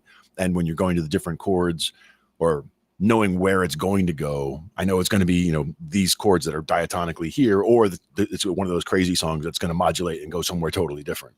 But for the most part, songs stick with those chords that are diatonically in the key that you're dealing with. So it's these chords. So it's either going to be this one, that one, this one, that one, this one, or that one. And the 7 chord, who's he? Asshole. He's an asshole. So he stays right out. But the 1 chord through the 6 chord, but they're all right there, and it's going to be one of those. And there might be alterations, but it's mostly that. So for all of you who want to program virtual Glenn, that's how you prompt them. And you make sure you give it you feed it some footage, some audio at the beginning of the voice, because that'll tell it. That's how you did it for the poetry. Yeah. Oh, then that also reminds me, on that last video, the second thing he was talking about, that mysterious Chat GPT update, the 4.5, which I guess wasn't ready for 5 prime time. One thing I noticed in that upgrade, they added JSON import of data, and any programmer out there who's dealt with web programming, like XML and JSON, JSON came along to actually make, like, processing data sets in a, like, nice text file way much more efficient. And some of the improvements that they might have been seeing there might have been tied to that feature being added. Improved speeding up the sucking up the initial data that, like, you would feed in with JSON. Like, you'd use it to bring in a data model. Like, I'm pretty sure that live there. I think that would be one of the things that it would not be allowed to make. It probably could, but it shouldn't, because if it did, then you'd both be in trouble. Well, if you don't know how to do it yourself, I wouldn't trust the machine's interpretation. But I have seen questions like that before, and it wasn't about that specifically, but I think it was more Breaking Bad. Like what they were doing there. Like somebody was trying to like, oh, well, could it do that? And I guess somebody asked Well, it, and one of them could, but whatever. how about the bigger question? Should it? Should it be Right. able to? Because I mean, technically, why are we asking that about like, should we be able to ask ChatGPT how to do that? You can go to Google and ask how to do that, and it's there. So, if it's already there for See, there you go. for the human, then why should you prevent a machine version there from providing that information when a human can get that information themselves? Yep. See, that's what happens is basically anybody can get any information just like that. Now, that doesn't mean that you can automatically go do that. Not everything is off the shelf materials. And besides, nobody should be doing that anyway. We can't condone the making of stuff like that. But we can say that as a scientific curiosity, yes, you can ask it and it can tell you what is involved with the production. I'm still waiting for it to teach me how to roll a joint. Well, that one should be easy, but for that one, I would just say practice, practice, practice. That's how you get to Carnegie. Yeah. In the end, it is all about practice. Although I have checked out a couple of YouTube videos that helped a little. See, for me, it was Tom from Tom and Jerry with the doing the cowboy thing and like rolling a cigarette with like one hand, like like dumps the whole pouch of tobacco in the air, and then it like lands right in there, and one hand gets it like rolled right up. Shit, I have to use two hands and a machine to roll a cigarette. So and it still makes a noise. Every time I hear that noise, I'm like, oh, smoke break. It's like my old dot matrix. Exactly. Reminds you. That's what people are. You see people in Zoom or wherever, and they hear that noise, and they're just like, where did that come from? I haven't heard that before. Yeah, nope, it's a smoke break. Tony's scanning. Yep. He's heading on out. But I think we have just about run out of time for tonight. But thanks everybody for hanging out. We had some great stuff tonight. My brain is full. I feel caught up. Like I was like a year and a half off on the current platforms out there. I've heard noise here and there, but it's nice to catch up there. Yeah, and to see the different directions, like you were saying, different directions that things have gone in when it comes to whether it's text or video or audio, and each has kind of taken its own way, found its own home, and they're all kind of coming back together in terms of you can, utilize similar routines and whatnot to make all of these different things work. Yeah, and we'll keep an eye on this because it's moving. But if any of you have input on the AI world or good suggestions, send me a DM. I will go down this rabbit hole. Oh, absolutely. And again, if we can get early access on any of these, we'll definitely do what we can to try to get into some of those beta programs and see what we can find out. Yeah, this weekend I'm going to be trying to get into that video one. Definitely need it. And you got some new hardware going on over there that would make good use of some of this stuff, so we can figure out like what kind of models you could generate over there in terms of on local hardware. That's the other thing, is bringing it down from having to have industry level machines down to what you can do on a personal machine. We're getting to that level that models can be trained here. And that's what I really want. I want to have local control over my rendering. Yep. Exactly. And we're getting there. Then 3 to 6 seconds isn't an issue. It's just how long I'm willing to wait for it to render. Yep. It becomes a question of tedious and overall time rather than that. Yeah. Mm-hmm. So it won't be long before we have AI Night Part 3. That's right. And again, use AI wisely. See, as you can see, you can ask it pretty much anything and it'll tell you pretty much anything. Now, if that information is accurate or not, we can't say, because like they were saying, sometimes the AI hallucinates or tells you something that it's going, hey, this is my best guess at what the next words would be there, but it's not actually telling you, truly, necessarily true information. It could be making all of that stuff up. Do your own due diligence. Yes. especially when it comes to making things. And if you need it explained, check out at AI Explain Official. That's what he does. And if you're about to make something and you're gonna say to somebody, "Hold my beer and watch this," you might want to like double check and say, "Wait, hold on. Like maybe we shouldn't do that right now because that's crazy." Glenn, hold my beer. my head got so big, it's full now. Too much info. That was happening to you. I was like, oh, it would have been cool if he pulled up a beer. Sorry, we're going back to our earlier discussions. It's coffee today, and that's a big coffee, though, right? Here's a magic trick. We're gonna turn a beer into a coffee. Nice. Well, that Delicious. was a fun one. And again, we'll be back for more AI because, like you said, it's a big topic. It's going to get even bigger.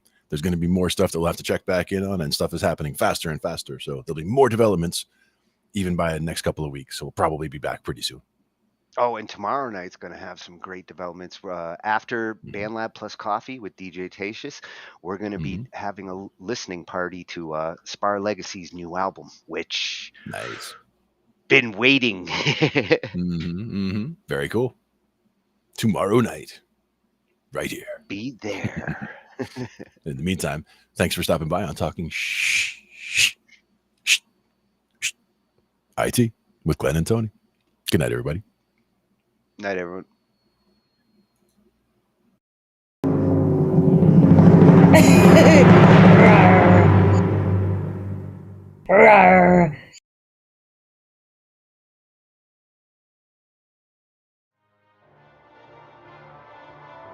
Ambient noise, yeah. So now you're grabbing some BandLab clips.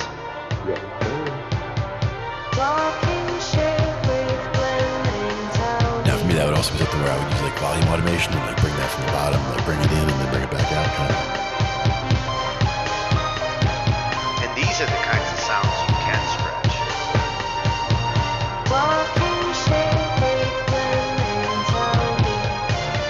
With this AI, like scratching it actually can be cool.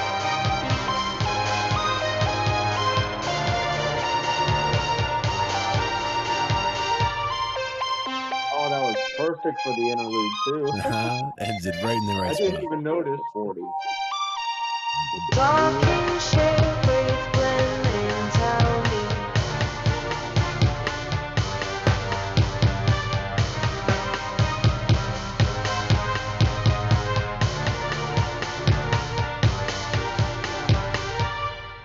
I didn't even realize the texture faded out at the interlude until it happened. I'm like, wait a minute. Sometimes you just, it was just meant to be that way.